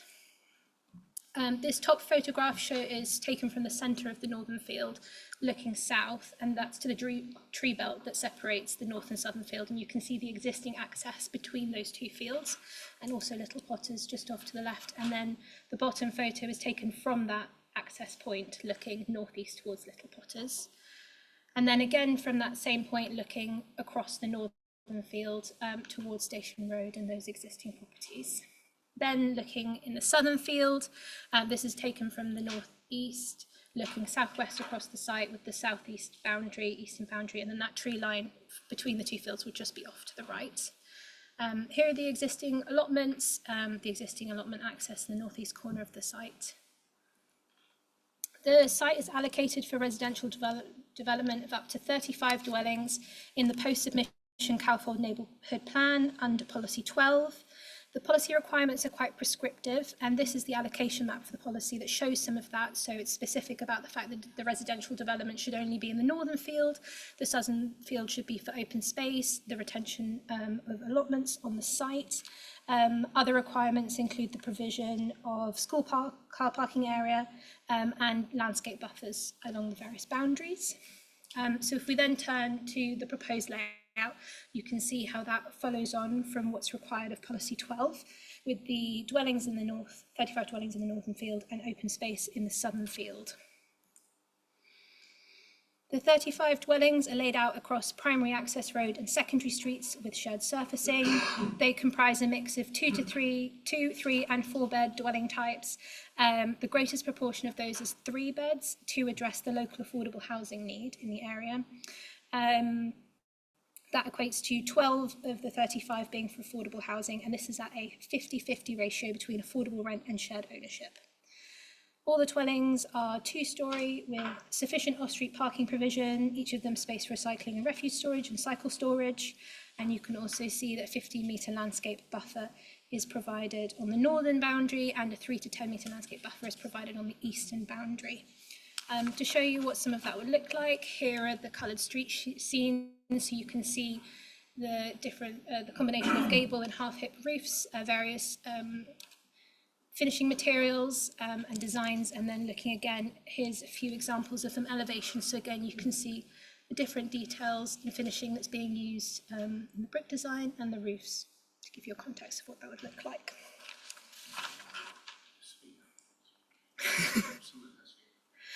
A new vehicular access and also a separate pedestrian access is proposed of Station Road to the north, as you can see in the northeast corner. Visibility displays have been provided, which shows that this will be a safe access. Additional traffic calming measures are also proposed along Station Road outside the application site to further improve highway safety along this stretch of road. This includes new colour high friction surfacing and markings for the 30-50 speed limit change, refreshing the existing double white lines, and a new footway from the pedestrian access to connect to the existing access footway along the south of Station Road so that pedestrians would be able to safely walk into Calfold from the site. Then turning to the southern field, the school car park is proposed in the northeastern corner as required by Policy 12, and to provide the safest access to the school, minimise development coming into the site, into the field. And to facilitate this, the allotment site has then been relocated just to the south of the school car park. And this includes 9 replacement plots, but with additional space around them, as well as an allotment communal shed. So it is an enhancement of what's currently there. 2 connections are proposed to the existing public right-of-way, one just below the preschool to the east of the allotments, and another one in the southeastern corner. And then the remainder of the southern field is left largely untouched, with some enhanced grassland and planting to provide a biodiverse and also public open space for people to walk through, as well as the detention basin, which is in the middle there. So officers have worked with the applicant on revisions to the proposed layout to ensure no built development will take place within the existing tree root protection areas, and also to reduce the noise impacts from Station Road through various changes to the layout. The proposal has demonstrated biodiversity net gain can be achieved on site, and that water neutrality can also be achieved through an off-site borehole at the farm. Notwithstanding that, it's also noted this is an allocated site in the post-submission Calfold neighbourhood plan. It would also be eligible for the snow scheme, therefore a Grampian condition is also acceptable. The scheme will not result in adverse traffic or flooding impacts. The proposal is supported by Calfold Parish Council and is found to be in accordance with the requirements of Policy 12 for the site allocation in the post-submission Calfold neighbourhood plan, as well as the rest of the development plan policy, and therefore officers recommend that members approve this application subject to planning conditions and legal agreement. Thank you very much. I'd like to invite the first of the public speakers, and that's Guy Hutchings, please. And remind you have 2 minutes. Thank you. I'm a resident in Potters Green, which is a private road just off the new development. A similar proposal has been refused in coming into the village due to the volume of traffic and the traffic congestion and regular accidents on the main road. Houses are being built on the bend entering into the village, where there's also a change of speed limit. Any new traffic management system would add to the traffic issues and dangers to motorists and pedestrians in that area. The area has been known for flooding and affecting residential properties. Lead Local Flood Authority has rejected plans due to the absence of acceptable flood risk planning. Potters Green is a private road maintained by residents with no legal access proposed along the site. The goodwill of residents of Potters Green deal with the issues on the private road down there where the proposed car parking will be put in place. There's an extensive wildlife surveys have found an abundance of wildlife in those areas: bats, slowworms, deers, newts, owls, woodpeckers, and lesser spotted woodpeckers in the area. Surveys show there's a significant plans would have to be put in place to protect the wildlife, but nothing in these plans, it appears to have just been ignored. The school and the nursery have never asked for a parking or drop-off area that has been proposed. The school does have an existing car park, and the majority of children and families walk to and from those facilities. Any change to this would increase the risk and danger to those who walk to these facilities for the vehicles that come along the residential private road. Any change would encourage more people to drive along the Potters Green when accessing those areas, again increasing the danger to those people who use the area. The Parish Council have not been efficient in informing residents of Potters Green and the local community of the ongoing plans. And a recent article by the local resident about the removal of the allotments was the first time a large number of the Calfold residents were aware of this. It appears that it's already been planned to go ahead, as eviction notices have been served, and these allotments that have survived for over 100 years are likely to be got rid of. Along the border of the established trees, those have also been surveyed, and although they were proposed they would be untouched, some have been marked, whereas others haven't, we presume for felling.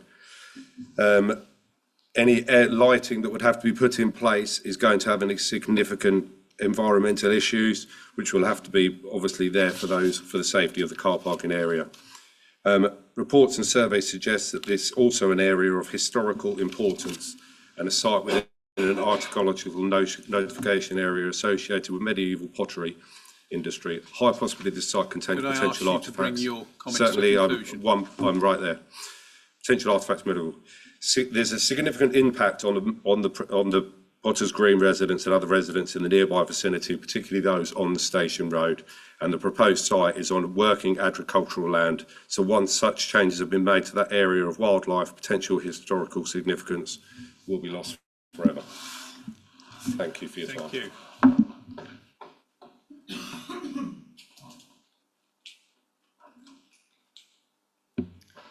Thank you. Yes. Just to go over the points quickly. So the access has been found to be safe by highways. There are sufficient visibility space. It is a straight bit where you come out so you can see pretty clearly. Traffic assessments have also been done based on trick surveys, which demonstrate that it won't result in severe highway impacts. In terms of flooding, the proposal has been found to not result in an increased risk of flooding outside of the site.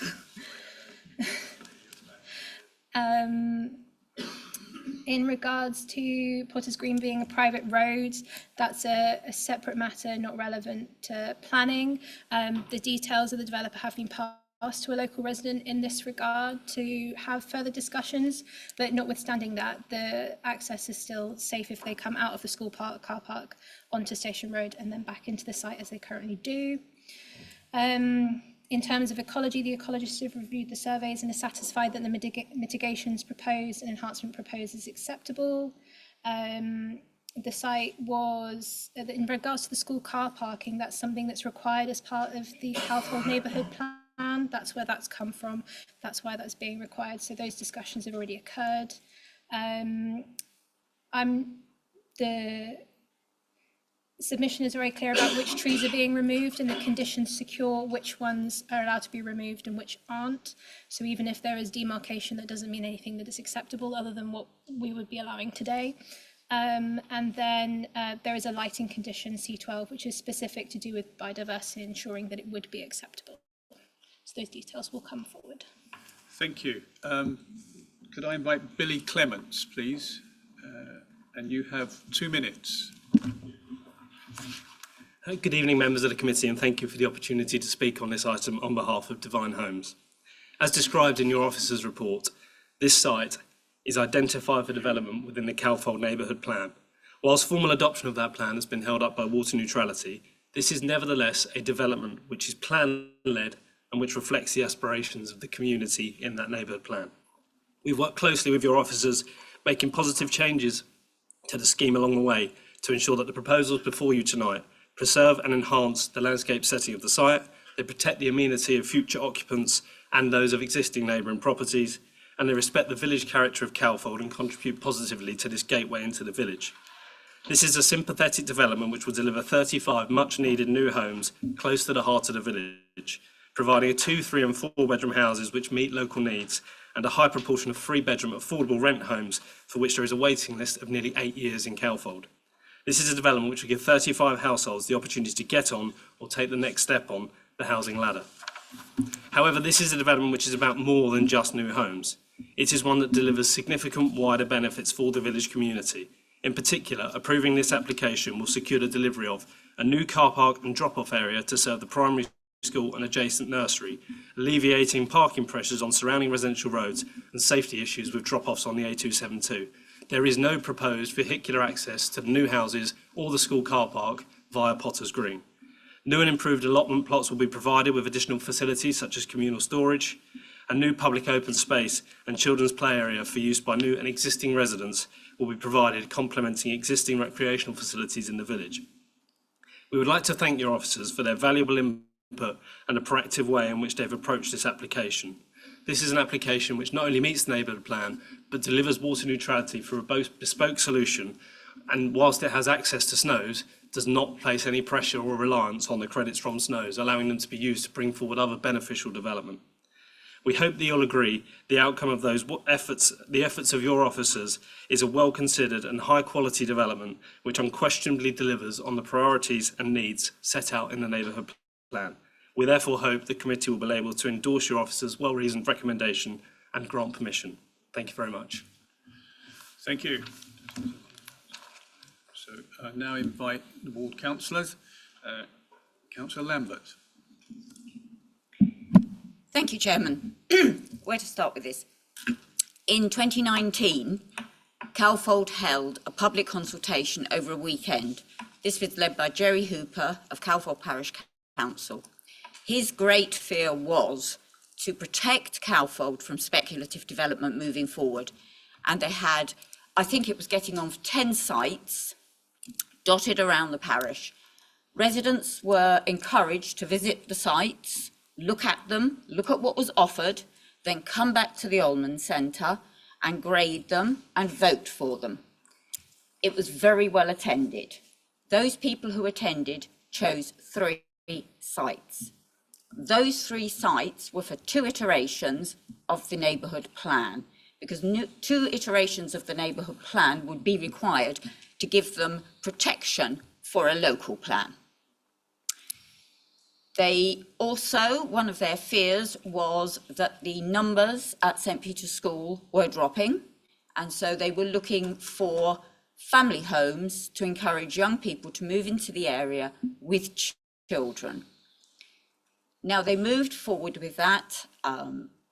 It went through its process, and I remember through 19 and into 20 before lockdown, the young man before this at Devine Homes would visit Parish Council once a month on a Monday, and he was there and he would speak to the public, and between the Parish Council and the public who arrived, they arrived at what was wanted in the parish. It went as far as examination, and the result when it came back was that with a few minor changes, the examiner found it sound. Moving forward, we then had lockdown, so the examination was in early 21. It was due to go to a referendum later in 21. In September 21, water neutrality, we had the position statement by Natural England, so all things ground to a halt. And we've been waiting and waiting, and we were due to go to referendum early this year, but that has now been put in abeyance. The gentleman who was most active in bringing this forward and working on this plan was Jerry Hooper. Sadly, he died last Sunday. However, we now need to get members of the Parish Council involved in working on an IDP so that we can adequately address the speed issues. We did have a survey about 2 years ago, amongst the, it might be 3 years ago, the residents on lowering the speed past the school to 20. Sadly, the public didn't back it. There is another proposal going through now to bring the 50 to 40 and then to 20. Our local county councillor actually sits on the parish council, so she is helping the parish council with this, as we also have another couple of TROs in place through the village. And we also have some 106 money that we need to spend, which can go towards this, which would mitigate in the air quality area, where we're having some electric charge points put. And so everything is moving towards sustainability. From this site, you can actually walk to the co-op, or if you want to follow the footpaths, you could probably get down to Jeremy's too. It's close to the fold. It's exactly where it was chosen to be. I don't think I've missed anything. I can't think it. Let me just check my notes. Assisting. Yes, the sill. It's in the neighbourhood plan. It's one of the 3. It's in the emerging local plan. It can prove water neutrality, and it safeguards the school, and it's what the parish council want. Thank you. Okay, thank you. I now open this for debate by the members. Councillor Bainham, just come to you first. Thank you, Chair. It is quite rare when we're looking at developments, when we see the plan and then we see well over half of the planned area as green and public space. And that for me makes this quite a sympathetic development. And from what Councillor Lambert has been saying, it clearly has quite a high degree of local support. I know my colleague, the other Cowfold councillor, is not here tonight, but I believe she would be in a consensus with yourself, Councillor Lambert. So for those brief reasons, I would be inclined to support this. I looked at this application with interest, and the point of concern I did have was the environmental health assessment, looking at the noise level that the houses along the northern edge would be suffering from the A272 road. And I noted that the houses have been set back to 15 metres rather than 10 metres from the road as an attempt to mitigate that, but the expectation is that the noise level will still be in a few cases somewhat above the 50 decibels that the environmental health people are seeking there. The noise is caused by the traffic. The faster traffic goes, or the more traffic is accelerating, the louder that noise is likely to be. It would be wonderful if there could be an imaginative way of dealing with the source of the noise to actually reduce the traffic speed. It may or may not make the full difference, but it would be in the right direction. It would also help with air quality and road safety, and I'm pleased to sort of hear about the progress. I'll hear Councillor Fletcher clearly. Pleased to hear about the progress of the 20 mile an hour, 40 mile an hour proposal from the village.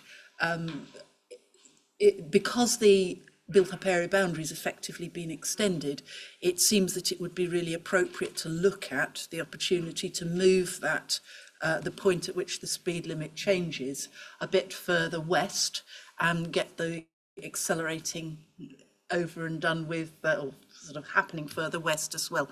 So I had a discussion with the officers, and I would like to suggest that we put an informative on any approval to request that the developers work with the parish and with West Sussex County Council to try to modify the current proposal on the signing and marking, and to bring in a TRO for a speed limit change.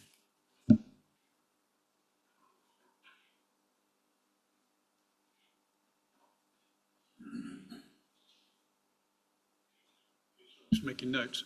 Any other member would like to make a comment? Councillor Clark, and then I'll come to you, Councillor Croker. I'll come back to you in a moment. Okay. Thank you, Chairman. Mixture of questions and clarification. Paragraph 6.26, which is about the tree planting. It's a question: does condition 30 cover it? In other words, if stuff dies within 5 years, is that covered? Does that condition cover these new trees? It's the first question. I can either wait for an answer or continue. Continue, I'll come in a moment. I'm looking at 6.6. Car parking space, basically 35 dwellings, a mix of 2 and 3 bedroom dwellings.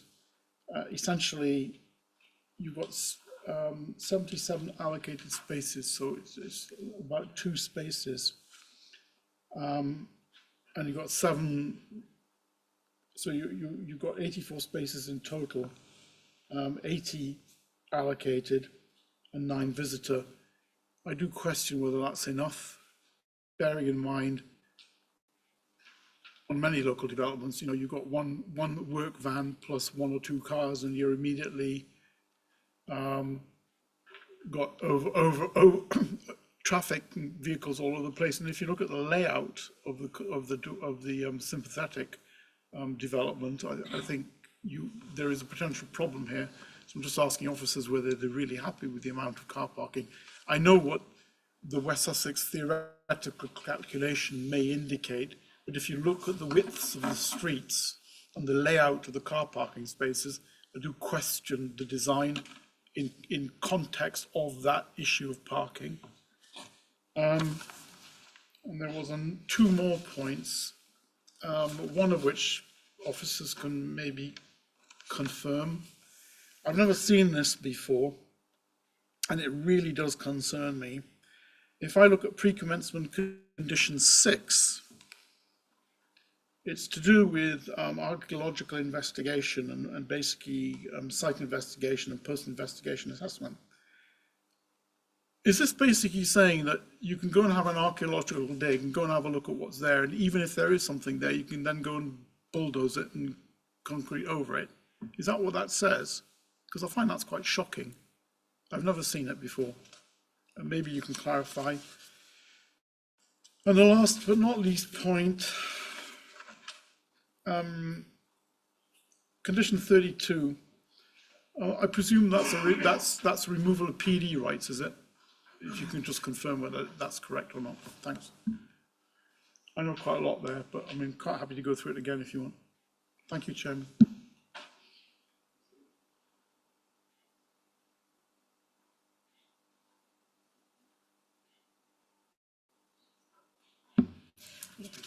Yes, thank you for the questions. Yes, the new planting would be covered by the condition for replacement. With the parking calculations, it has to account for the fact that the garages are 0.5 spaces as opposed to 1 space in the West Sussex guidance, which is why it says 84, but actually it would result in 90 spaces, so it's even more if you look at it that way. I'm satisfied that there is sufficient parking because it is over and above what West Sussex asks for, and the design is acceptable, with the parking being located in close proximity to the properties to ensure safe access. In regards to the archaeology conditions, condition 6, that's the standard wording we tend to have for archaeology conditions, where it comes in 2 parts. And essentially what it means is they've done a study of what they think is currently there. They've proposed what they think is appropriate methods of confirming that through trenches, and then where they find anything, they would safely excavate that, take it to somewhere safe where it can be appreciated, and then they can then move forward with what they're doing. If anything is going just underneath hard standing and it doesn't need to be dug up for groundworks or underground services, then that just gets hard surface, so it's preserved for future archaeology. But it ensures that the archaeology is either removed safely before the development takes place, or it's preserved for the future. And then yes, condition 32 does essentially remove the PD rights in terms of garages. I hear what you say about garages, but I mean, the point is, 2 points on the garages, which I'm sure, I know garages come in standard sizes, which most cars can't fit into these days. So the point is, most people never use their garages to park cars in because 1, either they've got too much clobber, but 2, more to the point, is can't get the cars into the garages to fit. So have you actually checked the size of the garages, as a passing comment? The garages would have to be the standard size requirement as per West Sussex guidance, but even without providing the garages, they're still providing more than enough parking as per what is required. So I am satisfied that it is sufficient. Do you want to come in? Yeah, I can come in. I will come to you. Yeah. Thank you, Chair. And just to allay your fears, Councillor Clark, there was a previous archaeological survey done on the site. I can't remember what year, but I know it all got held up whilst it was being done, and it was all put on hold until that had been done, and the archaeologists were satisfied that the development could go ahead. But as I say, it was 2 or 3 years ago. It might even have been 4 years ago, but it has happened. Thank you. Okay. I'm aware, Councillor Croker, but I think Councillor Trollope had his hand up first. So Councillor Trollope. Thank you, Chair. I just wanted to say that I agree with much of what Councillor Bainham and Councillor Fletcher have said. I also agree on the need for an advisory on the speed restriction. If the hopes of the school are to be realized, there's going to be lots of little children playing, and I just see that there's a major road nearby. It would be really advisable to slow people down, and just from a layperson's point of view, that would, as Councillor Fletcher was saying, that would deal with the noise as well. But I wish otherwise all planning applications were as easy and self-evident as this to support. Thank you. Thank you very much. Councillor Croker. Thank you, Chair. Essentially, Councillor Trollope's just said it all. So, thank you. I thought that was going to be the case, Councillor Croker, too.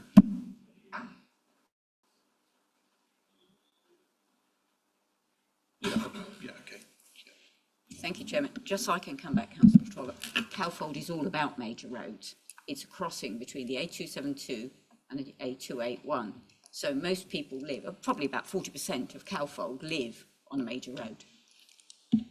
And the school children actually have to walk through the air quality management area from the other side of the village, where the houses actually abound the pavement, through the air quality area, which is what got us going, because the bad air is low down, child level, through here to the school, which is on the other side in the better area. Thank you. Councillor Marks. Thank you, Chairman. And this is a question about process more than anything. So I've written it down, irrespective of the pros and cons of the development, can the officers explain how eviction notices have already been issued to allotment holders and trees already marked for felling prior to the consideration of the development by this committee?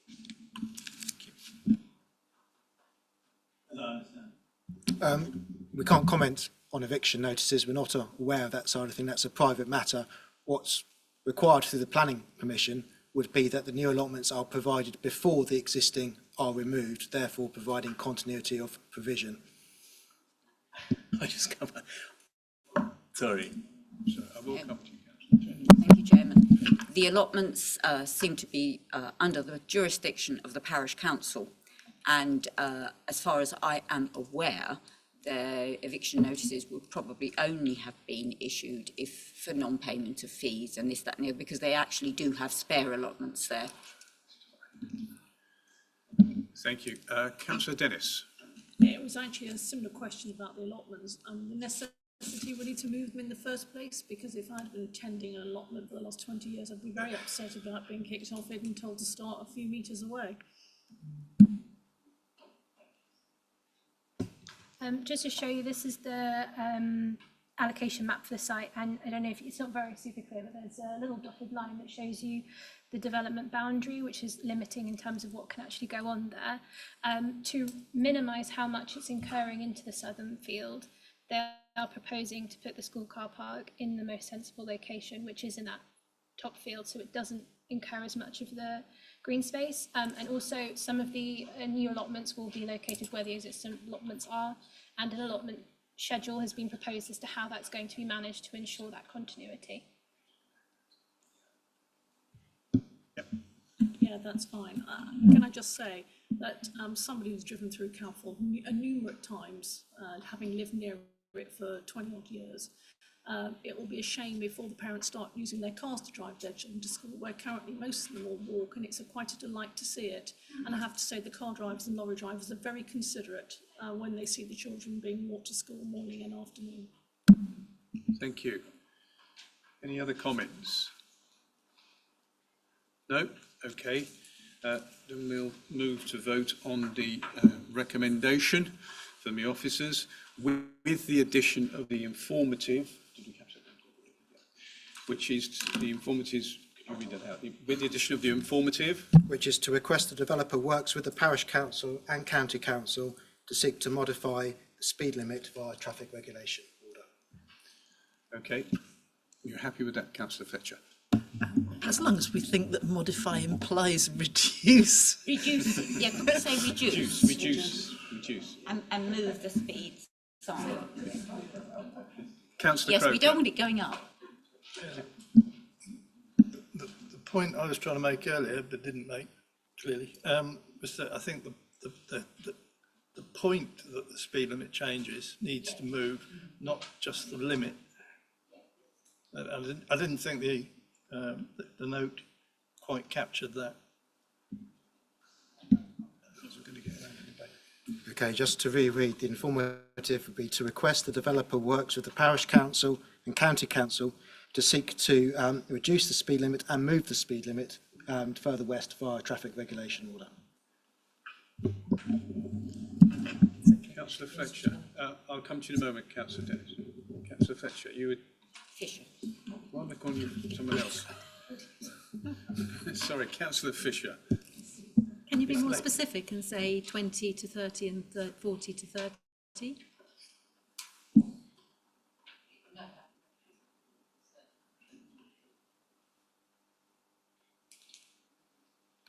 Okay.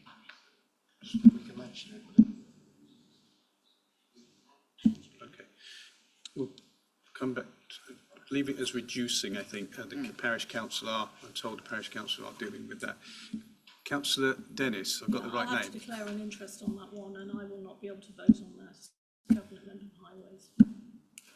Okay, thank you.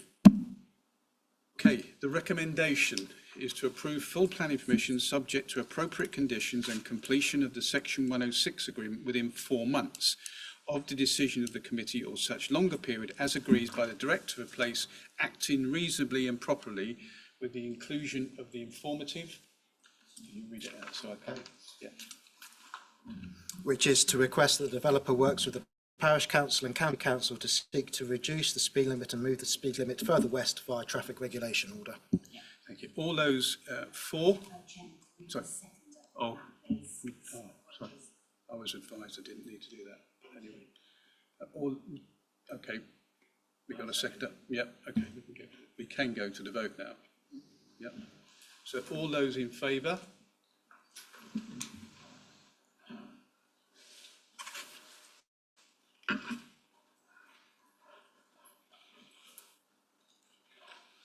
Okay. All those against?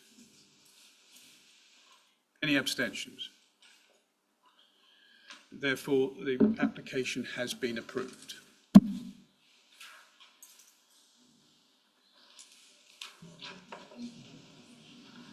So that councillor didn't attend.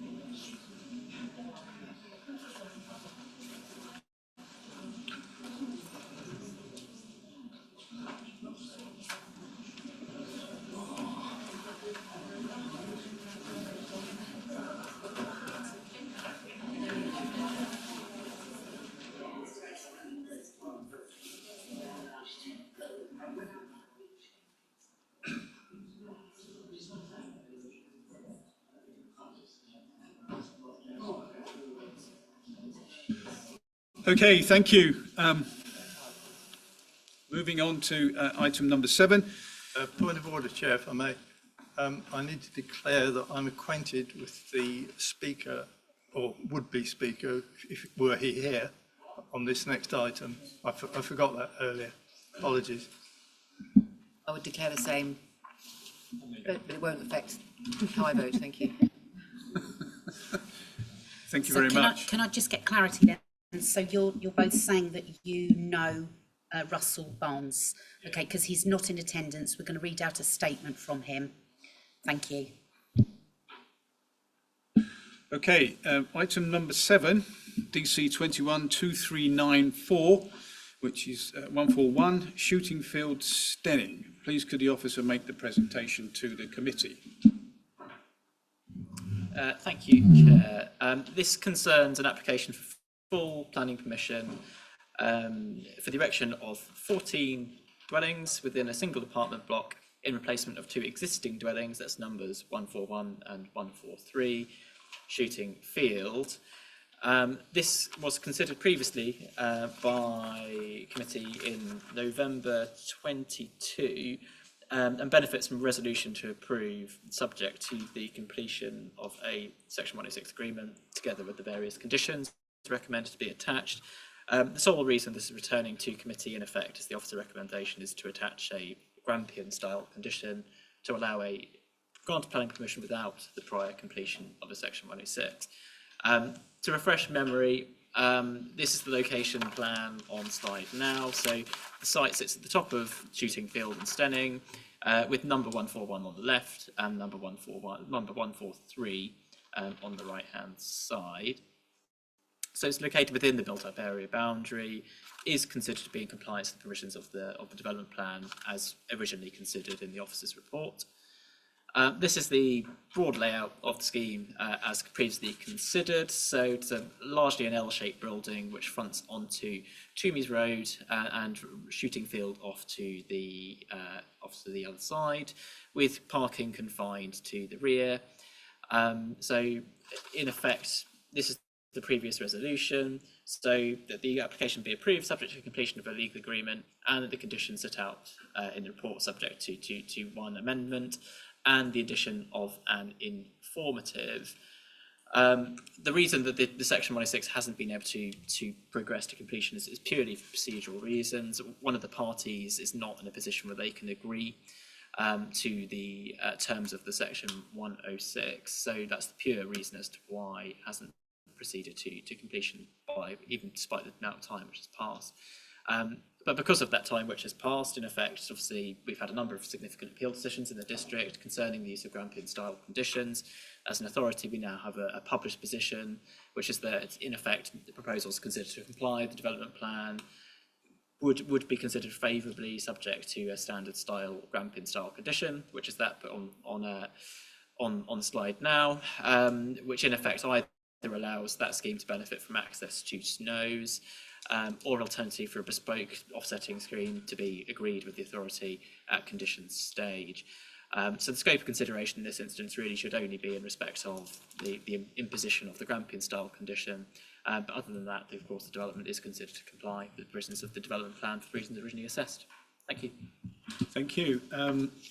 Russell Barnes isn't here, but we do have a written statement which the officer will read out. Thank you. I'm reading this on behalf of Russell Barnes, who was unable to attend this evening. Good evening, Chairman and members of the committee. Thank you for the opportunity for the applicant's comments to be heard in relation to this application. As members will be aware, this application was previously heard and supported at the Planning Committee on the 15th of November 2022. The committee granted planning permission subject to a series of suitable conditions, which included the completion of a legal agreement. As previous, the applicant would like to acknowledge the hard work put in by officers since that committee and thank them for their efforts throughout the application life cycle. The applicant is fully supportive of the proposal put forward by officers for a Grampian-style planning condition, as it will allow an approval notice to be issued, and this in turn will resolve the only outstanding financial matter which has hindered further progress with the application. The proposal has already demonstrated that it can achieve water neutrality and that the development is deemed compliant with the HDPV. In addition, and if necessary, the proposal will also be eligible for access to water credits as a fallback position. As mentioned by the officers, there have been not any changes to the proposal, and despite updates to the NPPF, these updates do not alter the overall balance of consideration in favor of supporting the proposal. We hope that members are keen to support officers and their recommendations, which will allow this application to advance and to finally deliver much needed housing in Stenning. On behalf of the applicant, we would like to thank you for your time. Thank you. Invite the ward members, starting with Councillor Finnegan.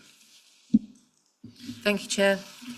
I'd just like to say that no members of the public have raised any concerns with me on this application. I've been in touch with Stenning Parish Council about it, and they have no further comment, and their originally raised no objection. It's within the built-up area, so I'm minded to approve based on all the previous conditions and mitigations, but welcome the debate. Thank you. Thank you. Sorry, Councillor Marks, do you have anything to add? No, nothing to add. Thank you, Chair. Okay, open to debate. Any members wish to comment on this particular application? No? Any further comments, Councillor Finnegan? No? Okay, therefore we will go to the vote on this, and the recommendation is to approve planning permission subject to appropriate conditions. Those for this application?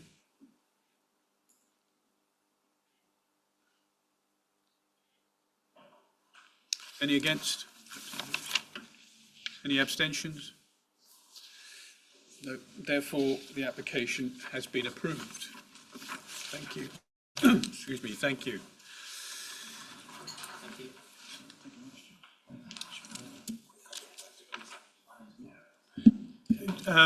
We'll take a very quick comfort break and we'll be back at just after 10 to 8.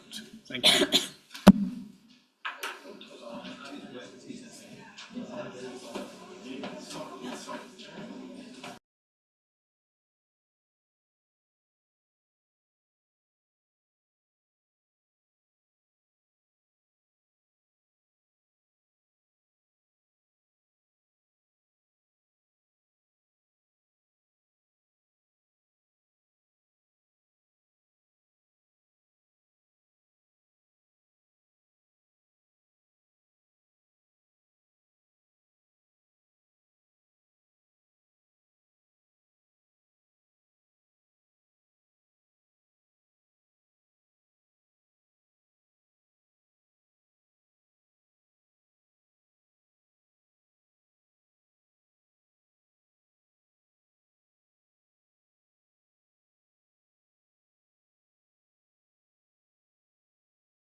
Thank you.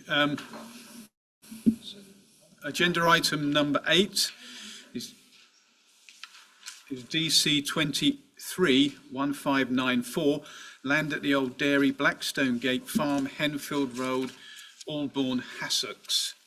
And please, could the officer make the presentation? Yep, thank you, Chair. So this application, it does. It's not the right one.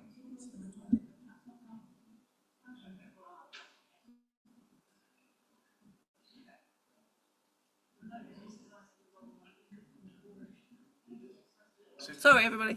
Okay, so this application seeks full planning permission for the change of use of the land to mixed use as a dog daycare business, overnight boarding of dogs and equestrian use, alongside the erection of a dog grooming building operated as ancillary to the daycare business, and the erection of a stable building for equestrian and dog daycare purposes. The development has been carried out and the application is retrospective. The application was previously considered at the Planning South Committee in December 2023, where it was deferred to allow the submission of additional water neutrality information and further information on parking provision. The applicant has submitted an amended water neutrality statement and proposed parking plan. A supplementary planning statement, noise management plan, and support letters from the Guide Dog Puppy Development Advisor have also been submitted. So the application site, as shown by the red outline here, is located to the west of Henfield Road, outside of any designated built-up area boundary. The site is therefore within the countryside in policy terms.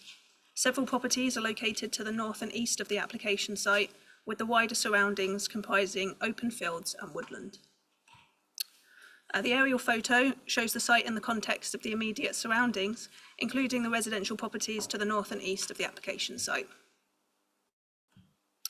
The site comprises an existing residential dwelling known as Old Dairy East Cottage, shown arrowed, and this is used for overnight boarding, and several buildings used for a mix of equestrian and dog day care purposes, and a former sand school and paddocks now used as exercise fields.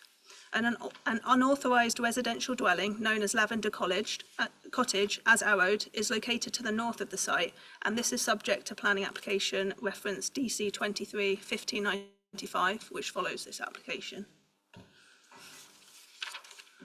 So the parking plan as shown here includes parking to the north of Old Dairy Cottage East, to the south and east of Lavender Cottage, and to the south and west of the stables barn building. As outlined in paragraphs 614 and 615 of the committee report, the parking plan would accommodate the needs of Old Dairy Cottage East, Lavender Cottage, and the associated business activities. The parking as proposed is considered adequate to meet the needs of these activities, with sufficient space available to allow turning on site. The cumulative vehicle movements are not considered to result in harm to the function and safety of the public highway, and the proposed parking is therefore considered acceptable. So here are the floor and elevation plans of the dog grooming building, which is operated as ancillary to the daycare business. And these are the floor and elevation plans of the stable building, which is used for a mix of equestrian and dog daycare purposes.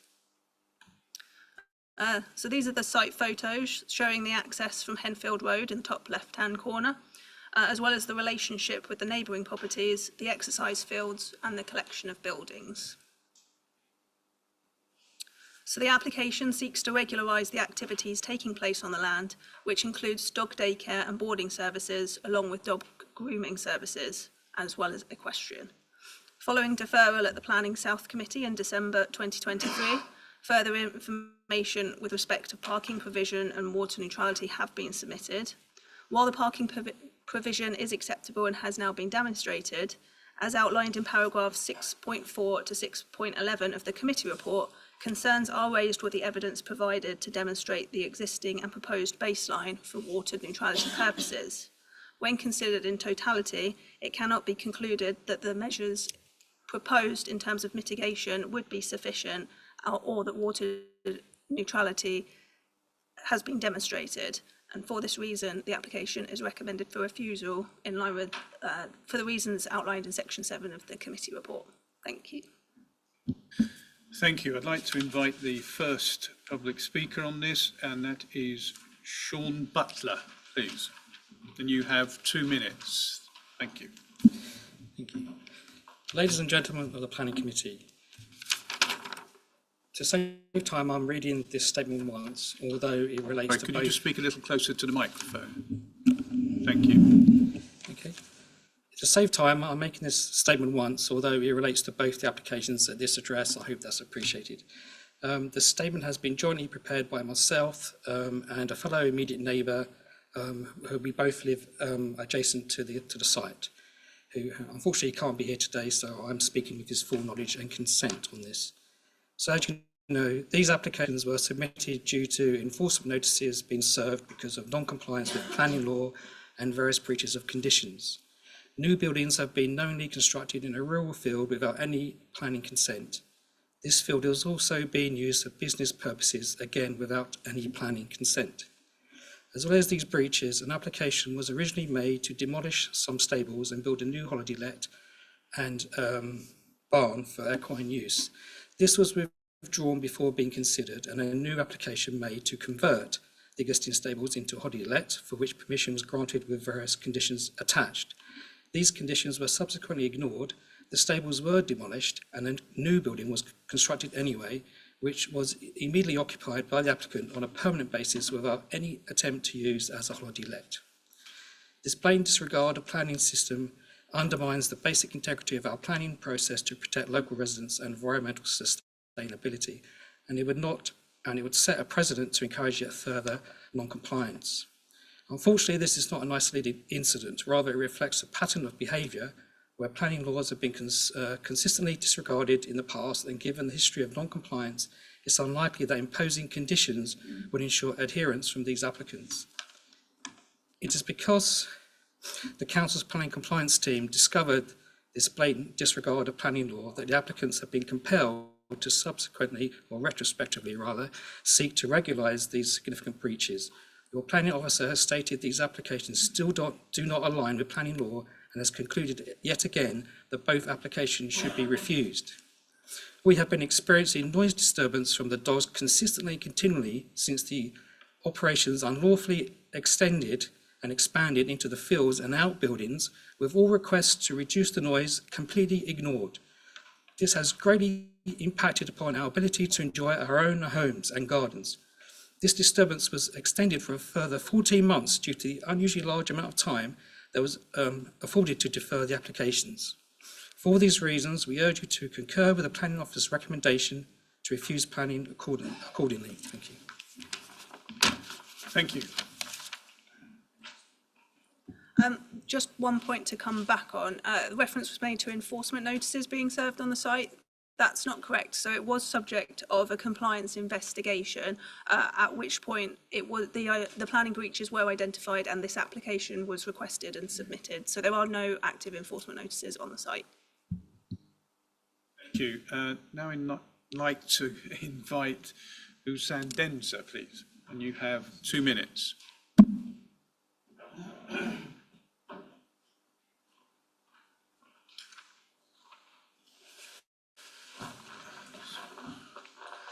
Thank you. Good evening, everyone.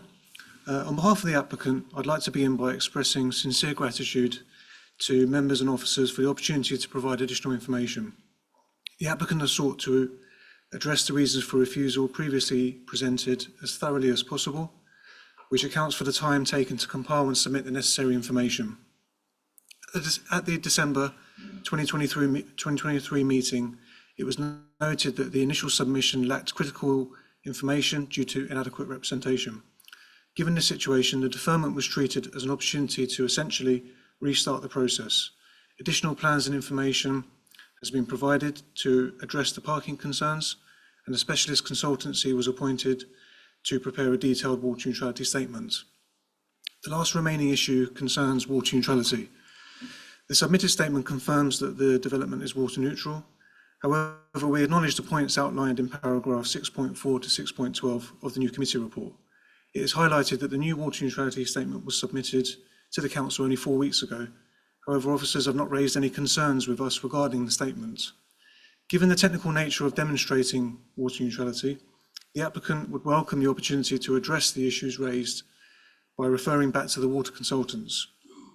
It is noted that the principle of this development has been accepted.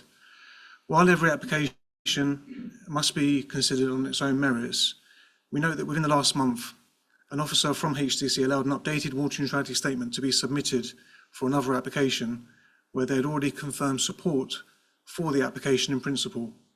Taking this into account and the fact that all other matters have now been addressed, we respectfully request either a further deferment or that the application, in order to allow for an updated water statement to be provided, or for the decision to be delegated to the head of planning, subject to receipt of a satisfactory updated statement, thereby enabling the application to be approved. Thank you. Thank you very much. Okay, I'd like to invite the board member, Councillor Croker. Thank you, Chair. I'd like to start off by thanking the officer for unravelling what is quite a complicated water neutrality statement. One item of interest there is I note in 6.8 that she refers to rainwater capture from Lavender Cottage. Of course, Lavender Cottage doesn't actually have planning permission. I just wonder whether that was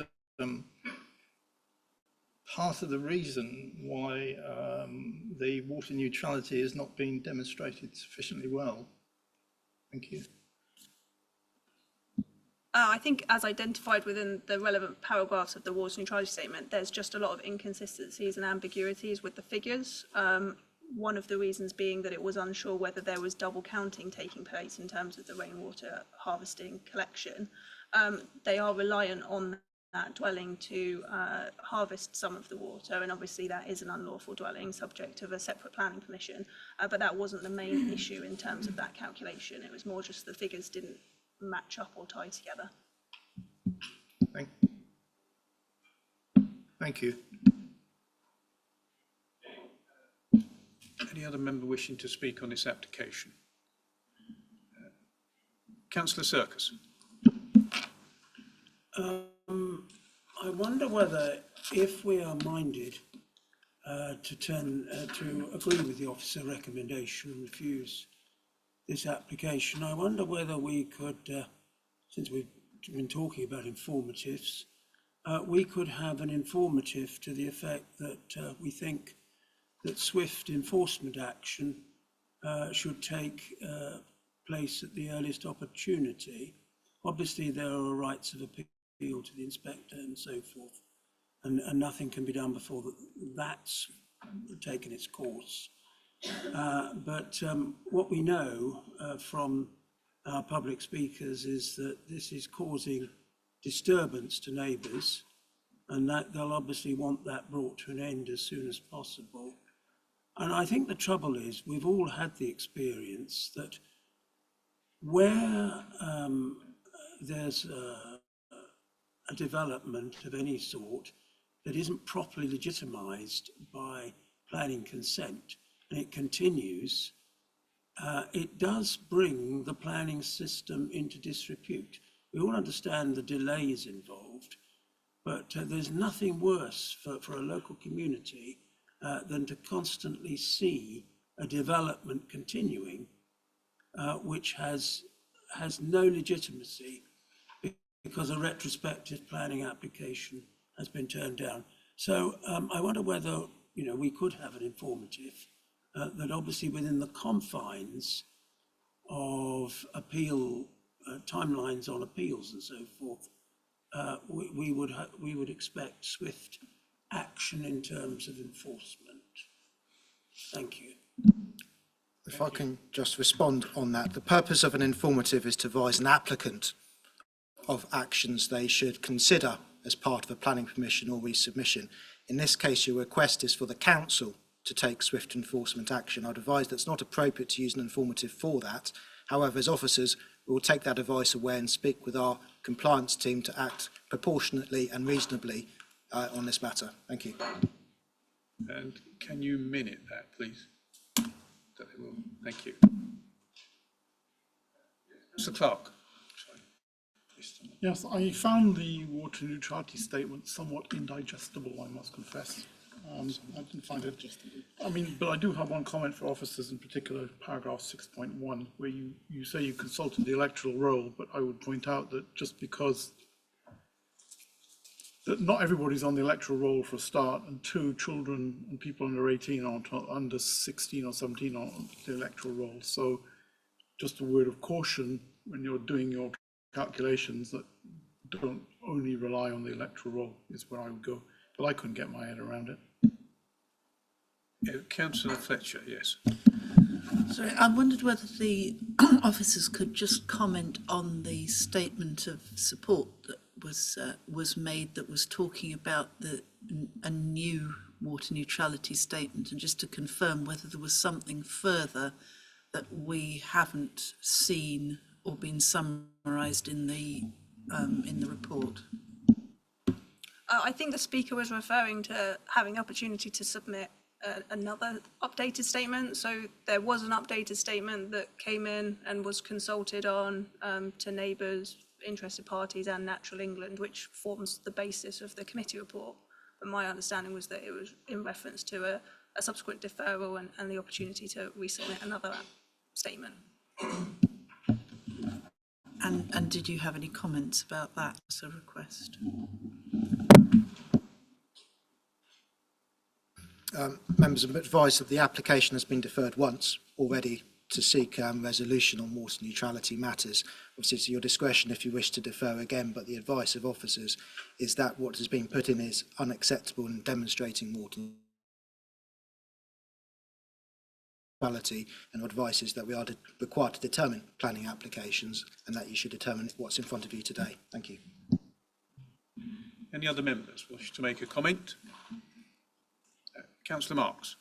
Thank you, Chair. Yes, looking at the other applications we're looking at over the last couple of years, and we're talking at sort of 5,000 litres here, 6,000 litres there. We've got a little excess of 5,000 litres, I think, from the last borehole that's been proposed to be drilled, and now we're quibbling over 40 litres a day, and determining that the ongoing viability or otherwise of a business, irrespective of how they've treated the planning system, on 40 litres. It seems to be like nitpicking. I'm not sure if anyone agrees with me, but what else is happening on this site? Are people being employed? Is it useful for dropping dogs off during the day? What are the benefits of this development or these activities? I understand they're quite annoying and they've gone ahead and built stuff without permission, but it does seem to be nitpicking to me in comparison to other things, to the kinds of figures we're talking about.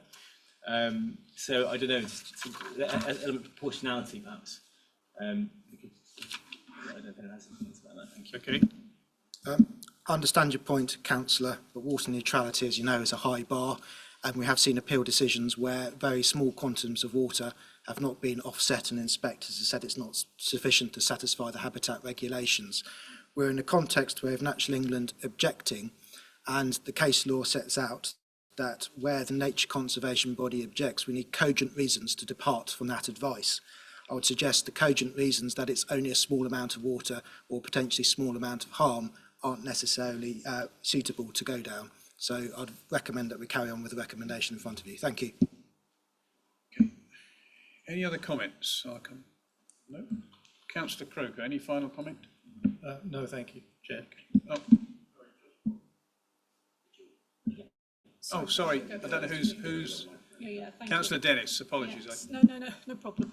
A couple of things. One was when they're looking at the water demand at the site, I was a little concerned they were only going to wash down the horse once a month, because that doesn't seem to be the norm for most people who keep horses. Not that I personally do that, but certainly not from what I see around me.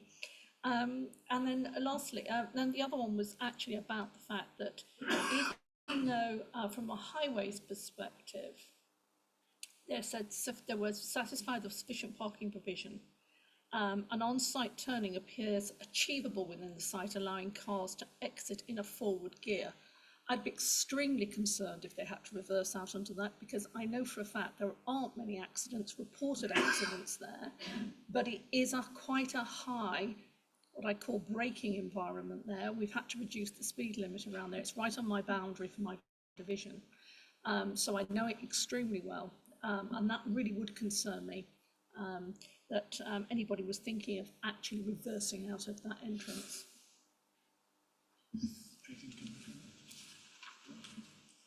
You could just switch your microphone. Oh, so sorry. Sorry. Yes.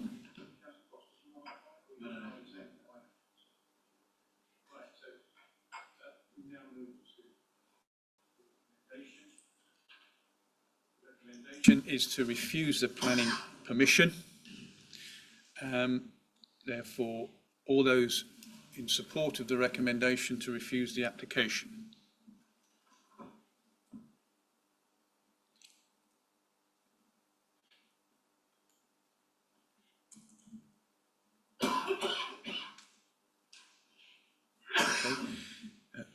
All those against? Okay. Any abstentions? No.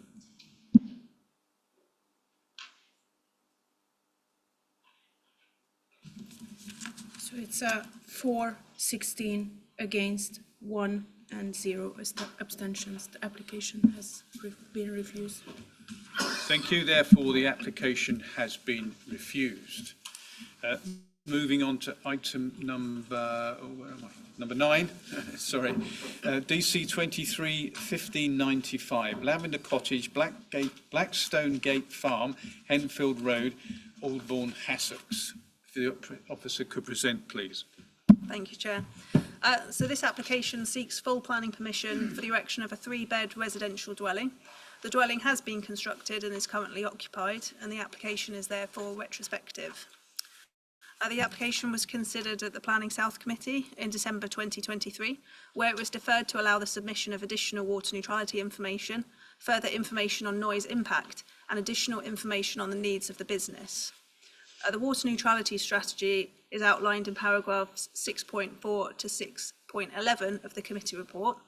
Following a review of the water strategy and in undertaking an appropriate assessment, insufficient information has been provided to demonstrate the existing and proposed baselines with certainty, and when considered in totality, it cannot therefore be concluded that the mitigation measures would be sufficient to address water demands arising from the development as a whole. And to this effect, water neutrality has not been demonstrated and remains a reason for refusal. So the application site, as shown in the red outline, is located to the west of Henfield Road, outside of any designated built-up area boundary, and the site is within the countryside in policy terms. Several properties are located to the north and east of the application site, with the wider surroundings comprising open fields and woodland. The land immediately to the south and west of the site is used for a mixed purpose, including dog daycare, dog grooming and boarding, in addition to the keeping of horses. So here's the aerial photo of the site in the context of the immediate surroundings, including the residential properties to the north and east of the application site. So the site comprises an unauthorised residential dwelling known as Lavender Cottage, located to the north.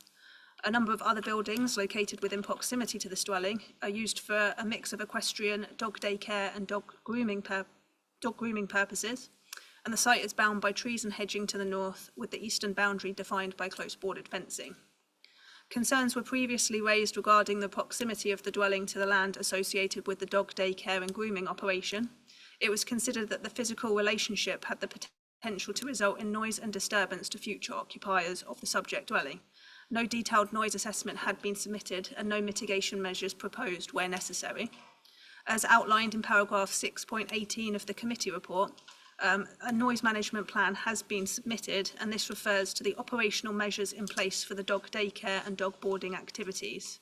Following consultation with the Environmental Health Officer, the measures proposed are considered to provide adequate mitigation to ensure that the business operates satisfactorily and does not result in adverse harm to the amenities of the neighbouring properties. So here are the floor and elevation plans of the 3-bed dwelling. Concerns were previously raised regarding the needs of the business and whether this justified the need for a worker to live on the site permanently. The applicant has submitted a supplementary planning statement and business plan, which outlines that given the service provided and the care required for the dogs, it is a necessity for the applicant to live on site in order for the business to function and provide for the care of the animals, particularly in scenarios where issues or emergencies arise. The needs of the business, as presented by the applicant, is outlined within paragraphs 6.1 to 6.6 of the committee report. This outlines that the needs and care of the dogs falls to the occupier of Lavender Cottage. However, overnight home boarding is licensed within Old Dairy Cottage, East Cottage, where it is considered reasonable to assume that the care and emergency needs of any boarded dogs are met by this dwelling. It is not therefore considered that there is reasonable justification for an additional dwelling on the site to address the needs of the dog day boarding. Furthermore, given the nature of the dog daycare, which operates between the hours of 7:30 a.m. and 6 p.m. daily, it is not considered that there is a need for an individual to live on the site permanently.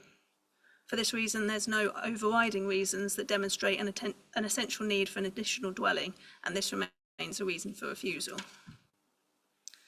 So here's the site photos showing the subject dwelling, the access into the site from Henfield Road, and the relationship with the adjacent buildings and land. So the application proposes housing on a rural site not allocated for development within the HDPF or a made neighbourhood plan. The proposal in principle therefore runs contrary to policies 2, 4 and 26 of the HDPF. It is recognised that the council cannot currently demonstrate a 5-year supply of deliverable housing sites. Therefore, for the purposes of decision making, the presumption in favour of sustainable development within paragraph 11D of the MPPF applies. However, as outlined within the committee report, concerns are raised regarding the evidence provided to demonstrate water neutrality, and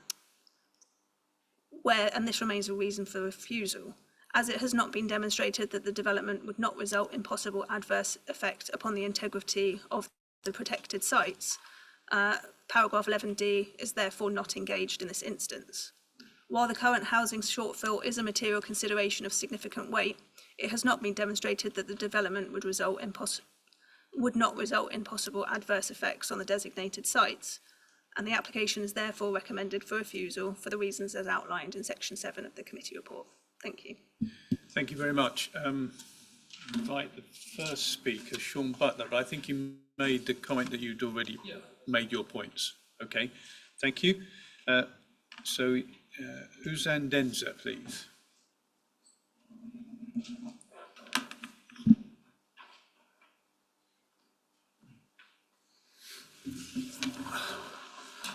Thank you, Chair. As highlighted, the Council is currently unable to demonstrate 5-year housing supply, and the site represents previously developed land. Matters relating to noise and potential impact on the dwelling have been addressed through the submission of a noise management plan and the acceptance of a condition restricting the occupation of the dwelling to those working in association with the business. The parking concerns have also been addressed.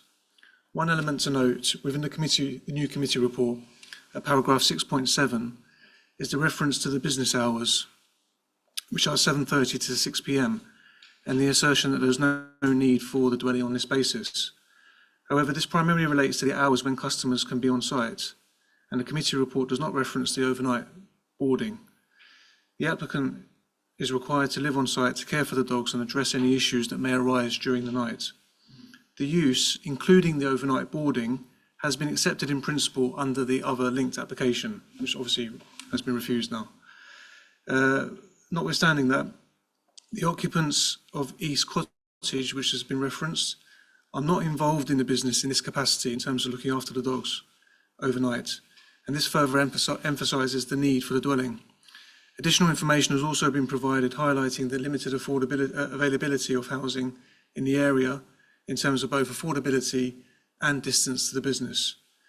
The new committee report concludes that given the Council's housing supply position, paragraph 11D of the MPPF would be engaged, whereby planning permission should be granted for this dwelling unless there is a clear reason for refusal.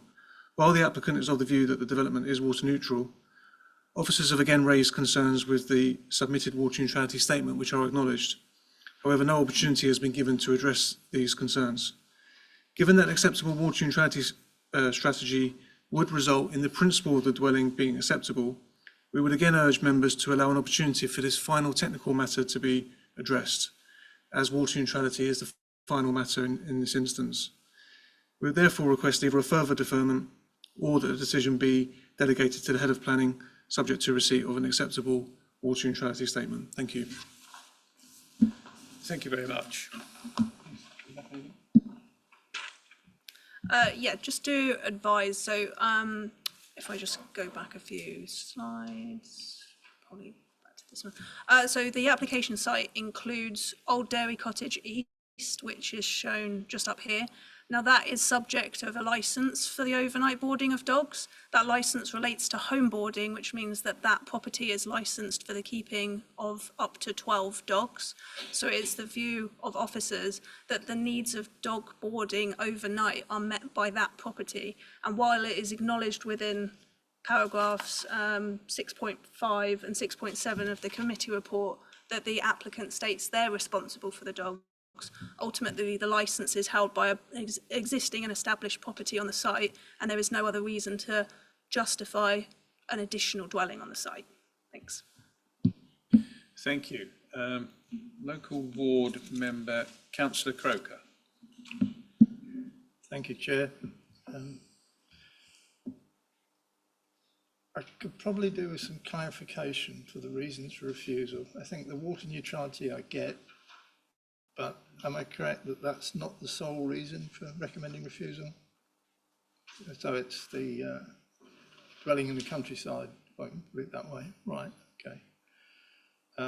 I note that the parish council has not made any comment on this. And to be honest, I'm inclined to accept the officer's report and I think they've done a good job. Thank you. Thank you. Any, yeah, Councillor Bainham, and I'll come to you, Councillor Trott. Thank you, Chair. In relation to this application, I'd like to sort of echo the sentiments put forward by Councillor Circus in the previous one.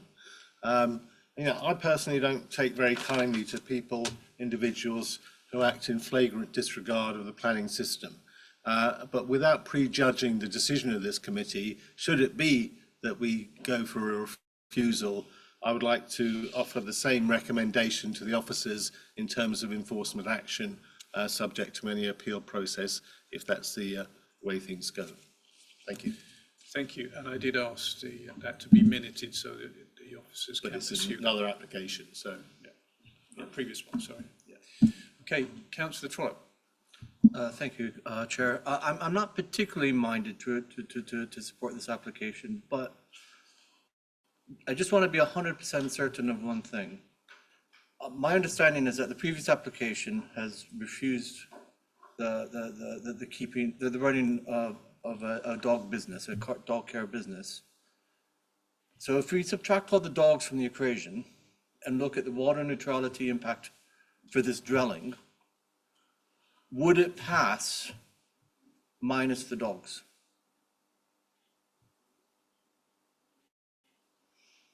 That's just, again, I'm not particularly sympathetic toward this application, but I still think in fairness, I think that question should be answered.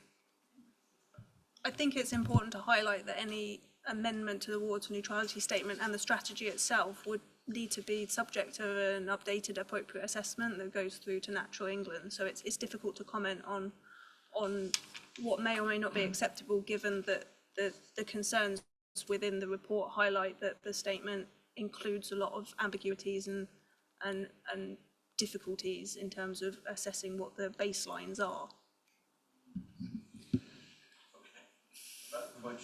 So I'm not quite sure what to make of that, but yeah, I think the answer is you don't. They would have to do another application. I think there's a number of issues in terms of those existing baselines for the offsetting property to understand whether or not what the water reduction in the offsetting property would be, to then determine whether that meets the requirements of Lavender Cottage and the occupants in that. And there is a question about the number of occupants in that property and whether or not the proposed baseline is reflective of the number of individuals that live there. Sorry, thank you. I think that answers my question. Thank you very much. Okay, thank you. Councillor van der Boer. Thank you, Chairman. The first point is that the two red outlines on our maps are different to what you're showing up there. And so what you're presenting up there suggests that this application covers the same area as the previous one, which is obviously not correct. This application is really just for the barn. And I think, you know, if they're going to do away with the dogs, then there should be enough water for the people in the house.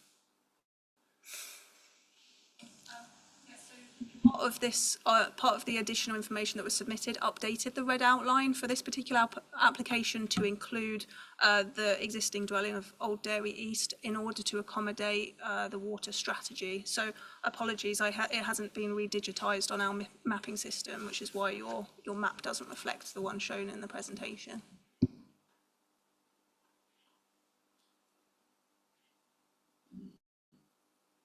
Any other comments?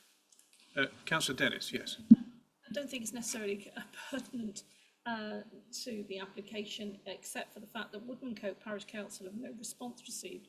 Could it be because they're fairly confused by the address? Because the address is Albourne in Hassocks, which is the postcode, but it's actually part of Woodmancote Parish. It's a slight anomaly on the Mid-Sussex division with Mid-Sussex, the Horsham, sorry, with Mid-Sussex. Could that have led to some confusion to them? They might have thought it was coming in and it wasn't really relevant for them. Okay. Anyway, I just thought I'd point it out. Yeah. I'll just advise, councillor, that the parish did comment on the original application, so they'll be aware. Thank you.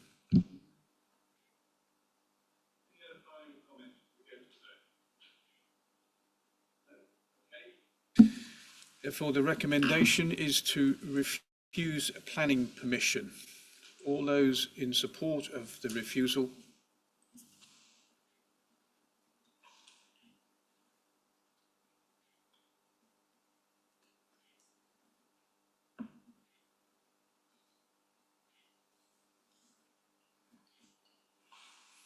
Okay. All those against? Any abstentions? 4, 15 against, 1 and 1 abstention.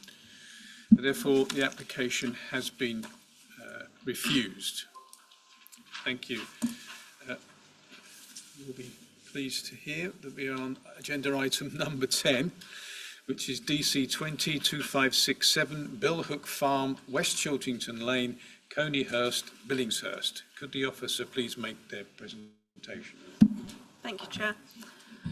So this application seeks full planning permission. Oh, hang on, I've got the wrong one moment.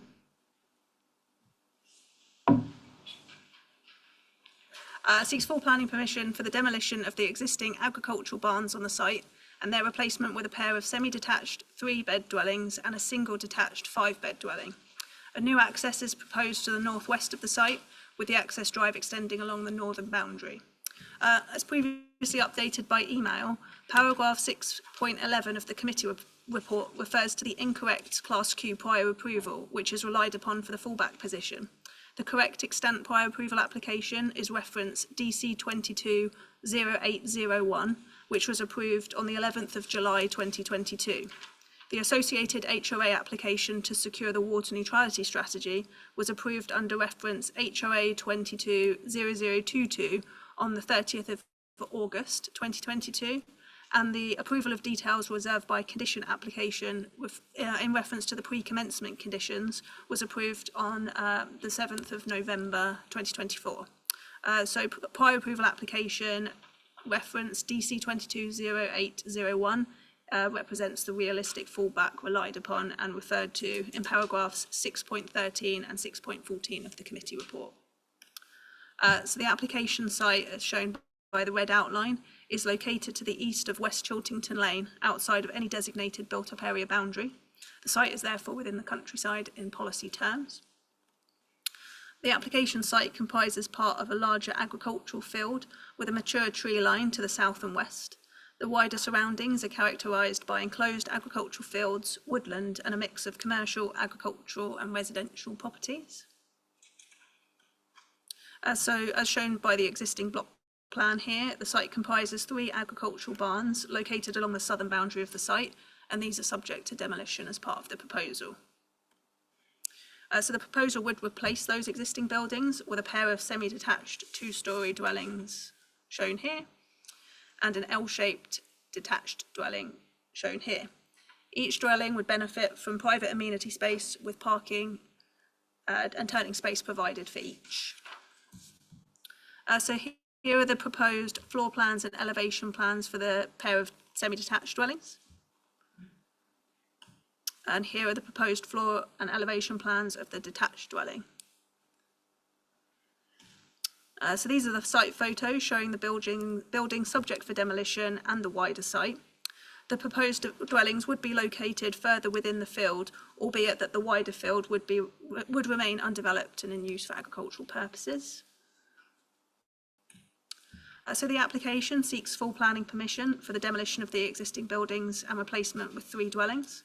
The site is subject of a previous Class Q prior approval, which represents a realistic fallback.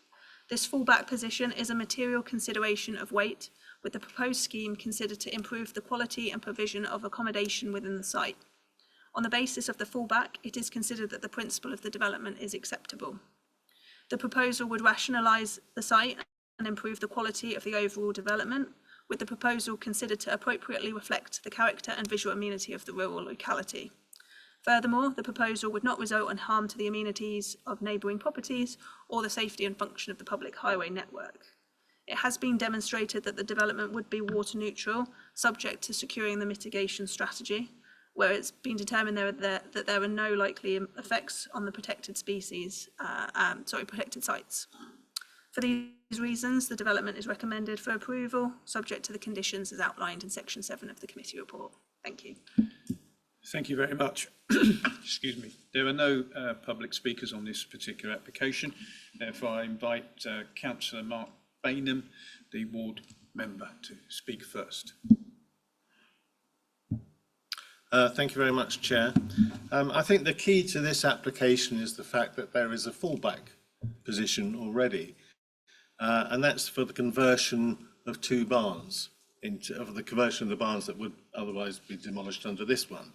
Now, we're not talking about, pretty rustic Sussex old barns. We're looking at 2 very functional buildings of no particular aesthetic merit. I mean, they're functional barns. You can see them in the pictures. They're just there. I note that there's been some objection. So the parish council has objected because it's in a rural location and it's unsustainable development. But that decision has already been made under the fallback position, so I don't really think that really should carry much weight. And the 4 letters of objection, one is talk about the ridge height of the dwellings greater than the existing barns. I wonder if you might clarify that as to how much, or is it significant? It's approximately 2 metres in height. So the proposed dwellings are about 2 metres higher than the ridge height of those barns. Yeah, okay, so it then talks about the potential loss of privacy. Well, I think the nearest houses are across the field about over 100 metres away, something like that. Yeah, so they're about down here. Yeah, that's what I thought. And it also talks about loss of trees. I don't see any proposals in this application to cut the trees on the southern boundary. No. And the other one is the subdivision of land for equestrian use, and I'm not quite sure what that refers to. Okay. But essentially what we're likely to end up with here is something that's an improvement on what we'll get otherwise. And so it'd be a bit strange to turn this one down. So it has my support. Okay, thank you. Councillor Trollope. I have nothing to add. I'm generally supportive of this, and yeah, that's all I have to say. Thank you. Any other comments from members? Councillor Marks, and I come to Councillor Dennis. Very briefly, I'm just doing quick calculations. It looks just going back to Wall Street Charity, looking at the calculations on the report, there'll be 7 people living in total on the development. So overall water consumption 593 divided by 71.55 per person makes 7 people. Is that correct? You just speak a bit closer to the Sorry, mic. I was just doing some quick calculations, and it just seems that if the overall water consumption for the development is 593 litres per day, divided by 71.55 or 77.53, that makes 7 people living on the development in total. Is that realistic, given that it's a 5-bed house and 2 3-bed houses? 7 people, is that correct? Thank you. Just quickly doing the maths, it's actually 8 for a 3-bedroom property. Average occupancy is 2.47, so 2 of them creates 5 people. Okay. And for a 5-bed, it's 3. So, correct. So that's 8 people in total. 8 times 7 is 56, so 560. So yeah, the maths does add up. Thank you.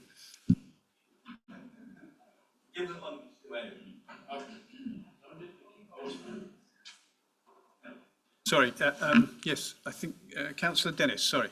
It's just a quick one to ask. I mean, are the barns actually derelict? They look fairly new to me. Are they not derelict, unused? And if why are they not used? Because if they're fairly new, why were they built in the first place?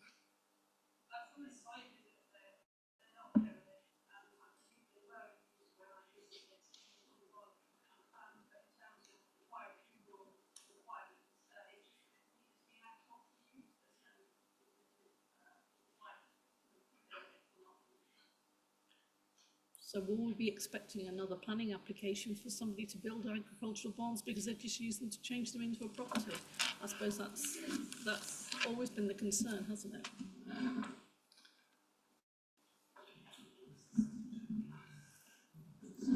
Yeah, precisely. There we go. We can't comment on any sort of future application on the site. Obviously, they have permitted development rights to build another agricultural barn, or they can apply for planning permission for another barn if they so wish. What matters is the prior approval consent was lawfully granted for the conversion of these existing barns to dwellings, and that constitutes the fallback. We can't consider material what they might do in future on the wider site. Thank you. Okay, any other comments? No. Any further comments? Oh, sorry, I couldn't see your hand. Councillor Circus. I think this point about contaminated land is quite important. Would it not be easier for environmental health to do some trial tests and establish, so we know today, whether indeed it is, contaminated or not, because that could be potentially a major expenditure and have a major effect on the application. The other point I wanted to make was that, or the question I wanted to ask is, I sort of remember in years gone by, people said there was a health risk in building houses close to electric pylons. And looking at 1 or 2 of those pictures, it seemed as if the site was very close to some electricity pylons. I don't know whether there's any truth in that. It's just something I remember from in my memory bank. So if I can just ask that question, maybe it's a question for environmental health, I don't know. Okay. Thank you. Thank you. Matters of contamination have been dealt with as part of that prior approval application. So that was a pre-commencement condition on that prior approval. So that was approved back in November of last year. So I think the findings of that was that there were no particular contaminants that needed invasive remediation. And on the point on health risk from electric pylons, I'm not aware of any evidence out there that is material to a planning decision. Thank you. Okay. Any other comments? Okay, come back to Councillor Bainham. No, Councillor Trollope. Therefore, I move to the vote, and the recommendation is to approve planning permission subject to appropriate conditions. Those for?